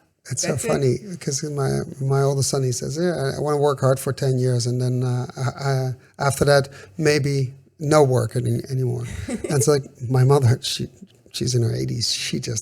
She can't grasp the concept of someone, wanting to do nothing. Yeah. And because nothing in their heads is literally nothing, but that doesn't mean it's nothing. It's just not work. So this is something that they will do much better than us, right? I certainly hope so. But you know what? If all the young people have this mentality, I'm not saying it's bad. It's not a bad mentality. We definitely do need AI to do work for us because there'll be nobody to work.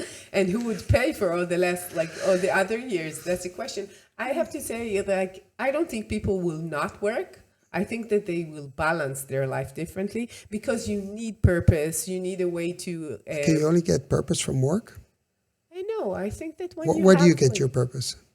from my kids. But if I would not work, I would go crazy. But if you wouldn't have had kids, where would you have gotten your purpose?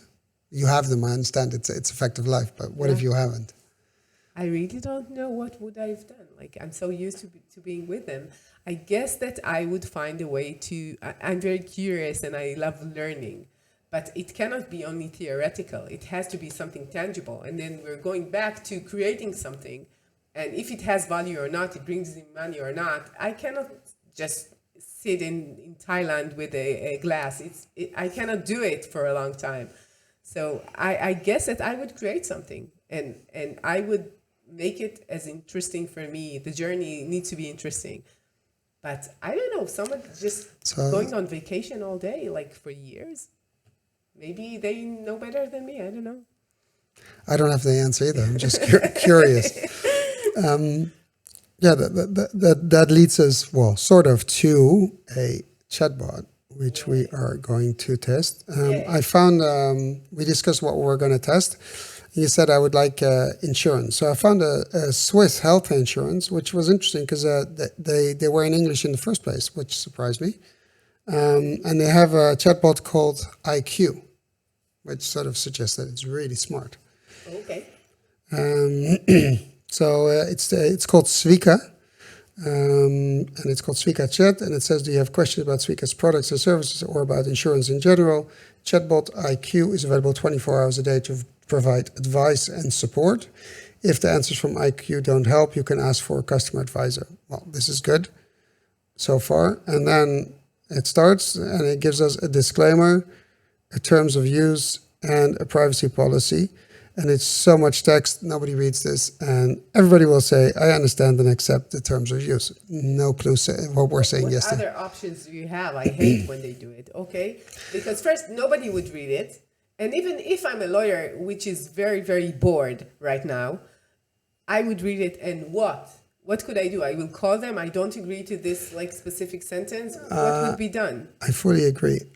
In my opinion, if you could say the disclaimer is one line, the terms of use, just give the short one, just a few bullet points. These are the most important highlights or your risks. And that's it. Especially privacy policy. We don't do anything weird with your data, blah, blah, blah, this and that. But not a whole... Yeah. Nobody reads that. And in general, you could they don't want you to read it. What would you do? Even if you do understand it, what would you do? I think that in general, you could say by pressing that, you agree to these terms and you have a link. And if somebody's very bored, he would go and do it. That's it. Only lawyers do that. But this is, you need to know what you're saying yes to. Here you have no clue. But we're going to say we understand. Okay. Then it says, hello, my name is IQ. I will be happy to answer your questions about Svika products and services. On request, I can give you a personal product recommendation or accept changes to your insurance data. And then it says more, which is annoying because why should I press more? Right? It should show me that immediately. I already know a lot, but still have plenty to learn. This is really good that they're saying that. I'm happy, so I can. They're managing my expectations. If my answers are of no help, you can always reset me in the chat by typing restart. Very good. Or ask for a customer advisor. And the session will close automatically if you do not send a message soon. What? Like he's threatening me. You close it. What would I do? I cry? It's because we open it before it says your session has expired due to inactivity. Please click on the new conversation button to start a new session. Okay, we'll do that. New conversation. Then we got the same. Hello. We don't need hello. You already said that. Okay. Yeah, but it's trying to be nice. So we'll give it. And here's another thing. Now it's on the side. But I have this button here where basically it overlays the whole page. Yeah. I'm not sure if I want that because now you can see because it shows a menu. Yeah, and I get more options available. Well, they become visible. It says here there are buttons, but it's not. They don't look like buttons in this page because it now just looks like a regular web page. It says what can you do? Personal recommendation, basic insurances, supplementary insurance, and submit changes. So if I go back to the box, there's a little arrow here and I have to scroll through the options, which is really annoying. By the way, most people would not know what to press. Like supplementary insurance, basic insurance. Is it basic? I don't know. That's about healthcare insurance. So you have a basic insurance. Usually that's what it's obliged by law, what you need to have. And then the additional insurance, that's whether you want it or not, where you have... Do they know by heart what is basic and what is not? Well, especially since this is in English, I would assume it's for expats, made for expats, not for the Swiss, because they either speak Swedish, French, or Italian. Or German. So I would assume that the average person doesn't know, but what I would have assumed that you would put in a question mark or want to know more what it is. But this is annoying. You need to have the full page in order to see everything, which is annoying because then you don't see the web page anymore. So I would have put the buttons one on top of, not on top, but not next to each other, but underneath each other. So they have to scroll through, which is easier. But we will click one. What can you do? Well, we'll do it in a full page so we can properly read it. Sure. So which one would you want to click? What can you do? Personal recommendation, basic insurances, supplementary insurances. Let's think about a use case that we're flying abroad and we want to purchase insurance for traveling. Well, I don't think travel insurance is in here. This is if you live in Switzerland and you need healthcare insurance. Like healthcare. Okay, so I need basic healthcare. Okay, we go to basic insurances. And then we come into the next problem, because then it shows me the different packages, apparently. And again, a menu I have to scroll through. So there's a lot of options. So horizontal scroll is really problematic always, because people don't have the ability to do it with the mouse. So it's very hard to handle. And imagine if you're on your phone. This is easier because you just do that and you swipe and then you get the answer. And you don't see all the options, but you could easily find the solution this way.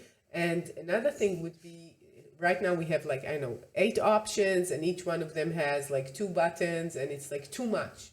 Because you just ask me what I want, right? And then... But if we go... the funny thing is, again, we have here all the options with 2 buttons. It says more details and benefits. And then at the bottom, there's even more buttons. Recommendations for basic insurance, request a quotation, co-payments. I have no idea what that is.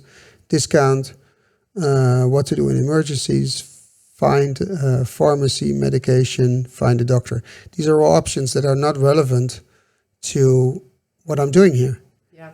So I'm if confused. If I knew a doctor right now, I would not come to you. No. But you would call 911. Or if I already have your insurance, I would go to the doctor and give you the receipt. Yeah. So it's I guess what happened, it's like my imagination, I don't think I'm wrong. They started with something very basic and then say, okay, what happens if this is needed? Oh, we had someone call for that. Oh, they're not doing the filtering because they want to get all the possibilities available. And then it's crowded. You don't know what to press. Yeah, it's I find it confusing. There's, I don't know how many options here. 1, 2, 3, 4, 5, 6, 7. And more than that, why don't you ask me, what do I need? Maybe even my age, which is well, they gave us the option, and we chose to look at this. So let's look at recommendations for basic insurance. See what it tells us. Which aspects would you not like to do with basic insurance? So that's very interesting in conversation design, that you use a negative.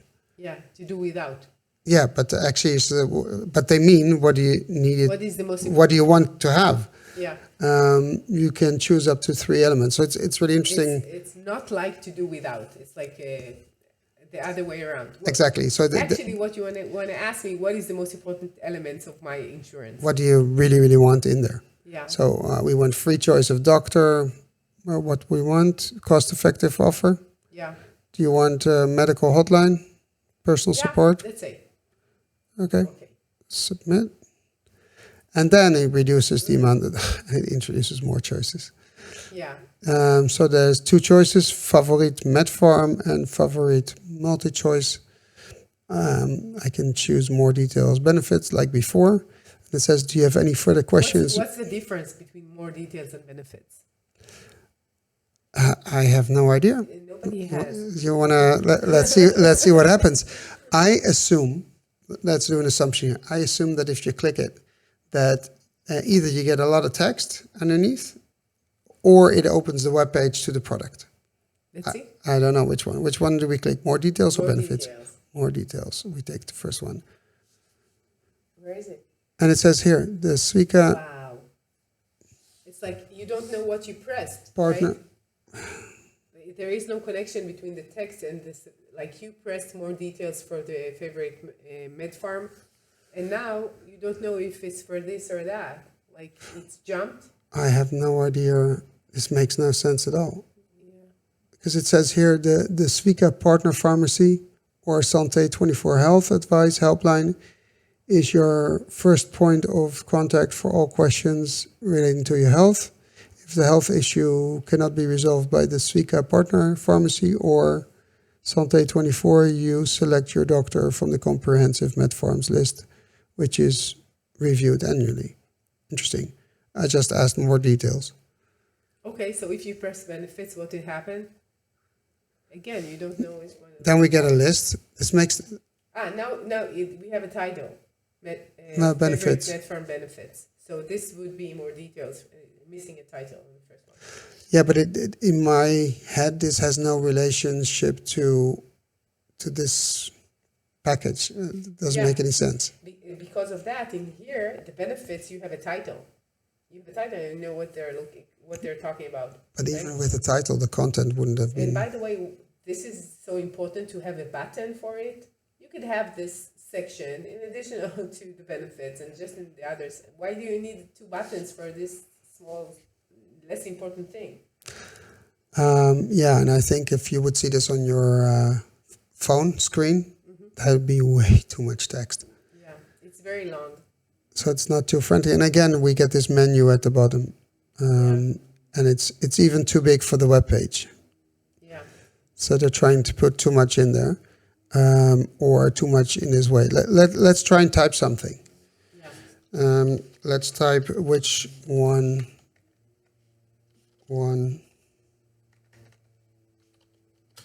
should I choose? Swika offers a range of basic and supplementary insurance plan. Which insurance option is right for you depends on your needs. Would you like a recommendation for basic insurance or supplementary insurance? Yes, let's get a bit basic. Hey, it's like going back. Yeah, but I asked the question, so here we go. Yeah, we get but exactly it's the going back same. to the same thing. Like you already mentioned what is important for you, and you get the same not like what not without like. So I didn't remember what I chose before, and it started all over. It should have said, okay, last time, did you change your opinion? No, most people don't change their opinion in 1 minute, and they should have just remembered what I said and said, okay, between these two, do you plan to do A, B, or C? Please select this one. So what you also see is that the menu before where we could choose is gone. So, so if I ask the menu, please, see what it does. He would not understand. It says which aspects. So it's telling me the same thing with the same menu. He didn't understand the question, of course. So I'm afraid that the NLU model behind it is not very. There probably isn't even one. Yeah, they did not understand. They did not remember and did not understand. I would just, I know, maybe I'm impatient. For surely I'm impatient. I would just close it. Yeah, I sort of feel the same.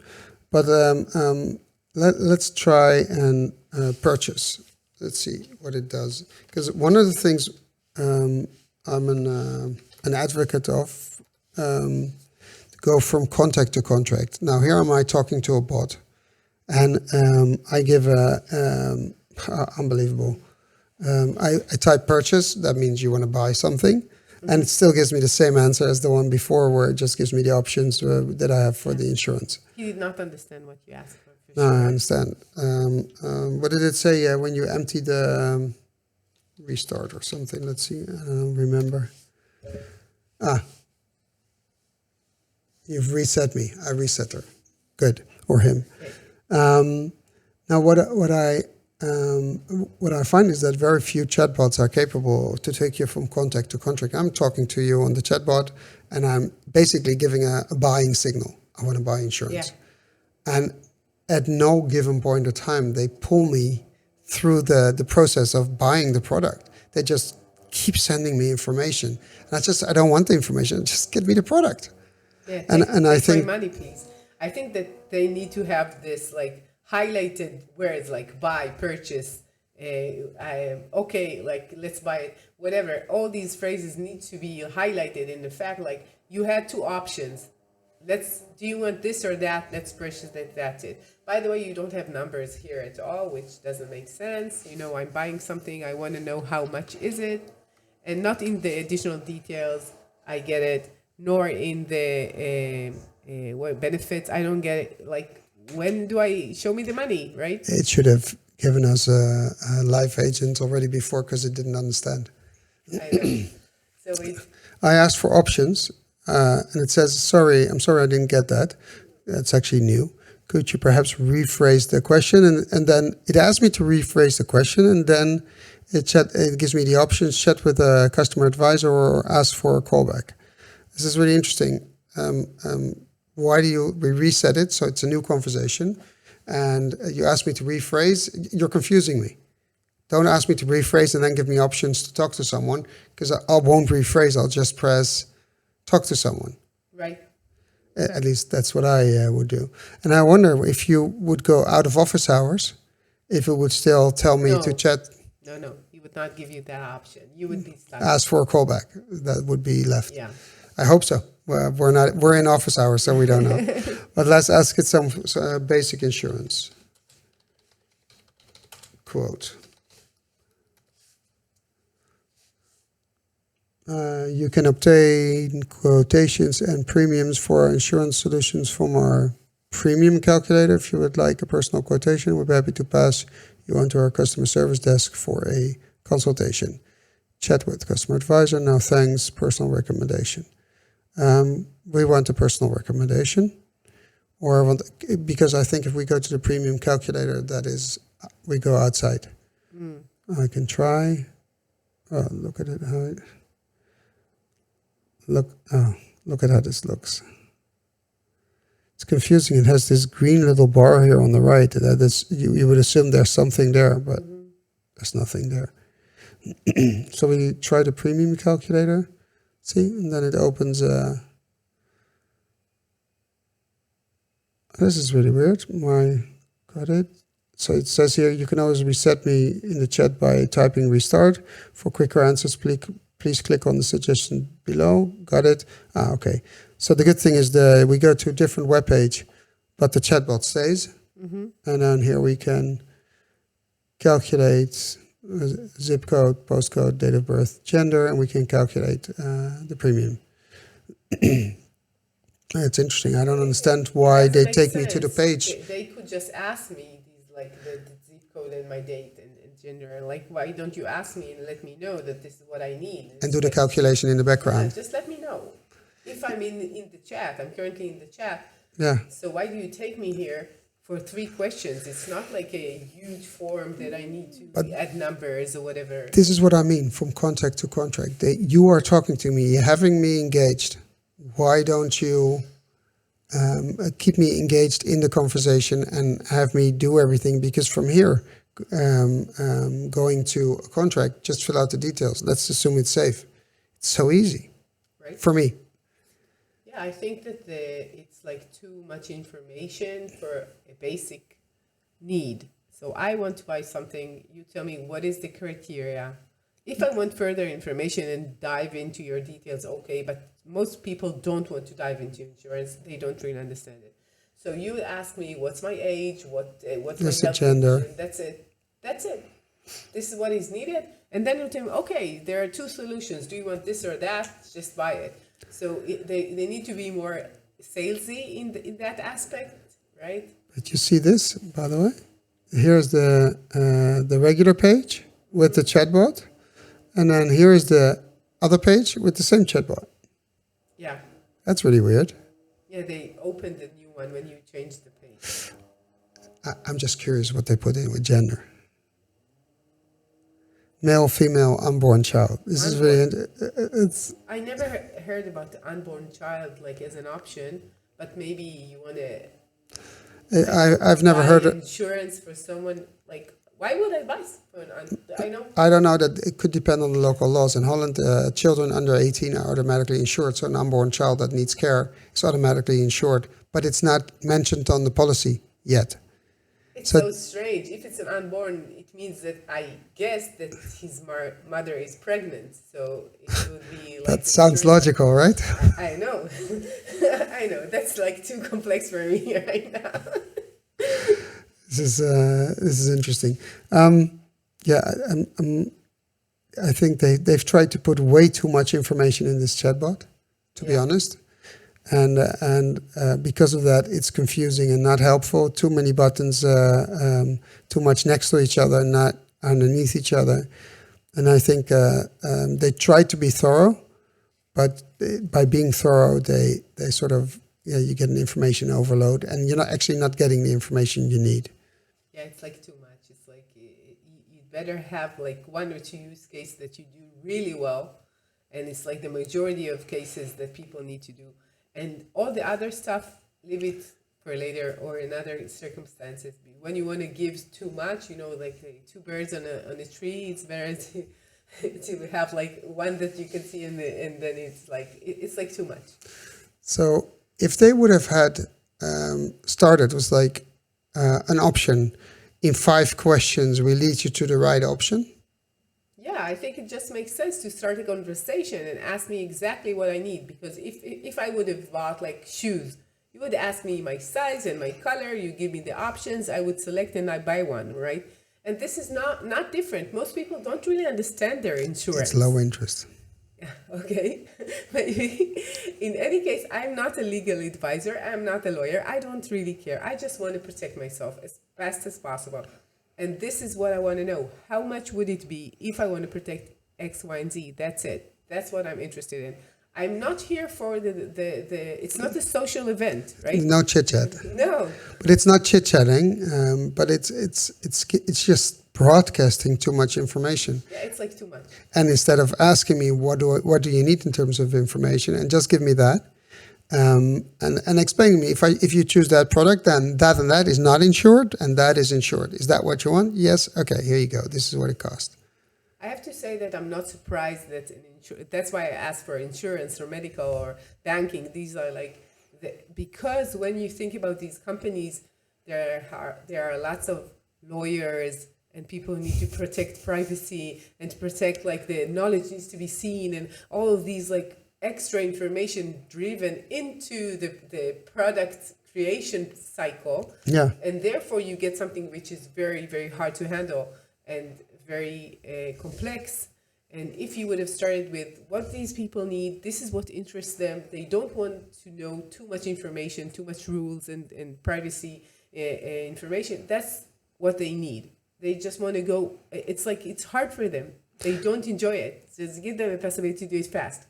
So if we would conclude, and looking at this chatbot, is that they, coming back to what you said earlier, they did not talk to their customer? I think they did, but they talked to the lawyers of the company and they talked to many people within the company in order to make it very comprehensive. And therefore, it's too complex. So the solution should be decomplex it, so less use cases, less use, and get that working right, and then you can expand and try not to push as much information to the customer. Yeah. And understand, the first thing would be, do I want to purchase something, or I'm an existing customer? That would be the first thing, right? Yeah. And if I'm an existing customer, I guess that most of the times I just want to file a claim or to change something. That's what I guess most of the times. So they should have started with, are you a customer or not? Yeah, and if I'm not, you want to sell me, just sell. Contact to contract. That's it. So these are the main things. And if you didn't ask me from the beginning, you gave me so much information, and like again the information. It's like, for me, I just want to get it done. That's what I care. And most people, this is what they care about. This is one of the dilemmas I see in a lot of chatbots and a lot of chatbot development, where you're saying, which I totally agree with, the customer wants to get from A to B as fast as possible, cut all the crap, cut all the bullshit, just make it efficient, and still have the voice of the company in there, but as efficient as possible. And then a lot of other companies are trying, we need to be complete, and we want to have chit chat and AI and blah, blah, blah, blah. And then you get these very big chatbots that do not succeed because the customer doesn't come or doesn't stay because it's not delivering the value that you need. Namely, a chatbot I would expect 24/7 getting me from A to B as fast as possible. Period. Right. No more. And this chatbot is not doing that. Sorry for Suika. The good thing is they in the beginning they explained it's still learning, but it's giving so much information that I've forgotten that it's still learning, because it doesn't seem that it's still learning. It seems it knows it all. Yeah. He's too chatty, the chat. It likes to talk, yeah. I agree. I'm not here to listen to you. You're here to listen to me. So to serve me. Yeah. Interesting. I think we can stop testing because it won't change the conclusion. If you were to give advice to actually to two groups. One, entrepreneurs that are starting in the conversational AI realm, and they're starting, they either want to develop a platform or do something in that space. What would you tell them to do or not to do? First, I would tell them not to rush. I guess that the first thing that they would do is like, we need to do something really, really fast. And how would we do it? They're rushing and they're not really thinking thoroughly. Maybe you call it strategy. I just say you need to think thoroughly. Potatoes, probably. About what you want to achieve. Like, why are you doing that? Who are you doing it for?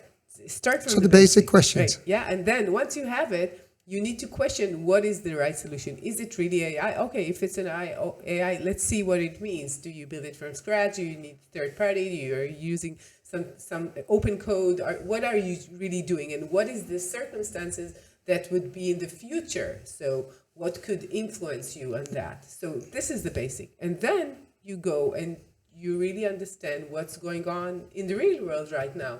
Is and then you build. Valuable? Only then you start building. It's not starting with the coding, no. So then you need less money. Yeah, you need less money and more focus.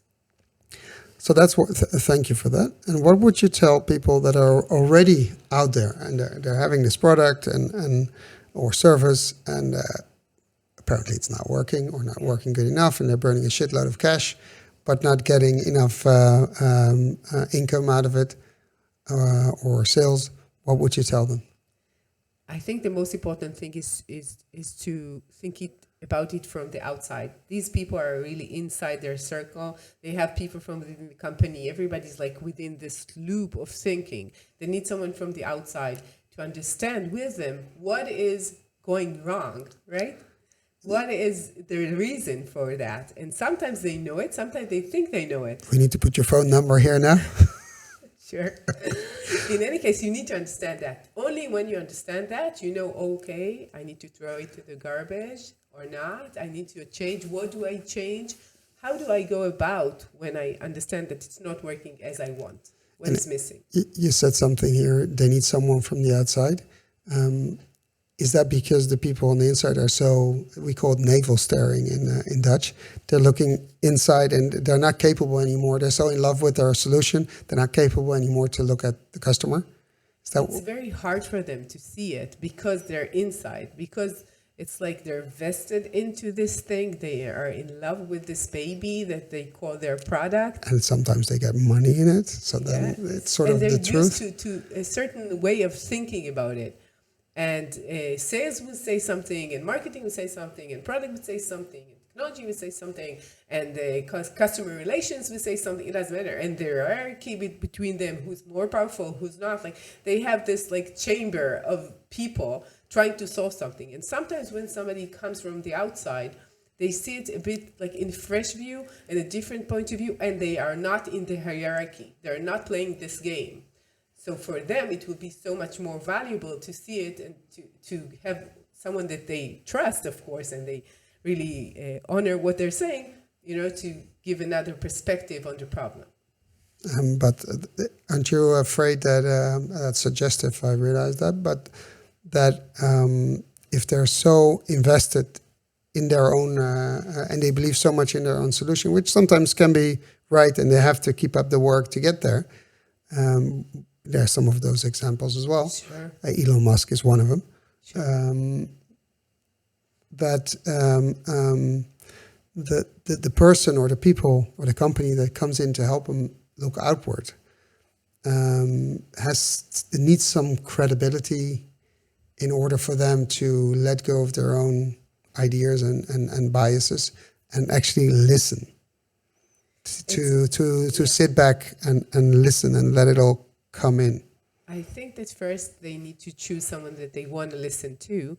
And it's very important that this person has the experience that they have from other companies. So he trained in track record. He knows what they're doing, and he knows and understands the problem, and he knows from other people making the mistakes that they are currently doing in order to help them. And in some cases, they will say, okay, we need a very big brand because we want to trust them. And you would get a mediocre advisor or not. And a big bill.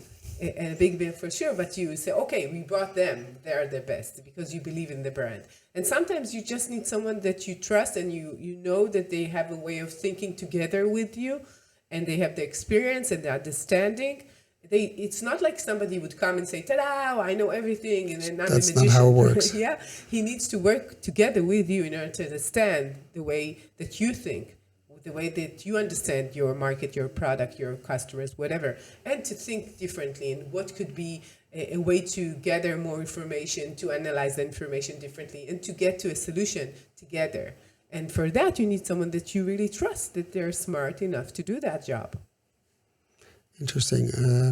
I think a lot of consultants are out of business now with what you just said, because they're not delivering. A lot of them are, but a lot of them aren't delivering the value. They're just following a protocol or checklist, and that's not how it works. Yeah, for startups, it doesn't work. And you see big consultancies, maybe they work for huge corporates and it's valuable for them and they have the money to pay these agencies. And in many cases, because they have these structures, these methods and programs, they know what to do in a specific use case.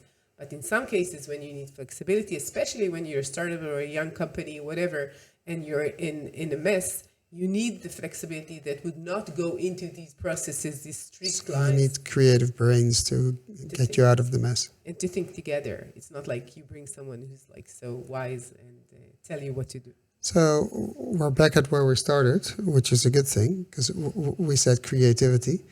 AI somehow, or generative AI somehow seems creative, but it still needs human creativity to get ahead. And I think looking back at the recording of this podcast, what we talked about, that human creativity, human contact, is going to be key in the coming years. We haven't figured out yet how to integrate that with properly with AI and conversational AI, but I think we'll get there. And the next generation is there to help us. At least we contributed. You four, I have three. So hopefully they will further the ideas we have into workable models for them to have a happy life. One last advice, if you could give that to our listeners, our viewers, make it a personal note. We haven't done that before, something personal. Okay. I think that what we need as a society is human connection. Okay. And it requires lots of openness.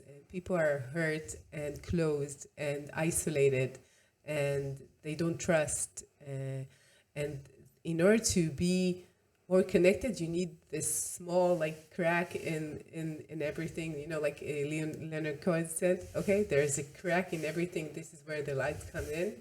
So you need to define these places that you could be open to human connection and to be thankful for that possibility. And you think conversational AI can help with that? I think that it could take some of the mess of like the bureaucracy and things, and then you have more time just to be yourself and be with others. And I truly hope that that would happen in the end. Thank you very much, Adi. And I really enjoyed our talk, and it was much longer than normal, but that is fine. And thank you for being here. And we're lucky you were in Amsterdam, so we could meet you live. And It was lots of fun. thanks for being here.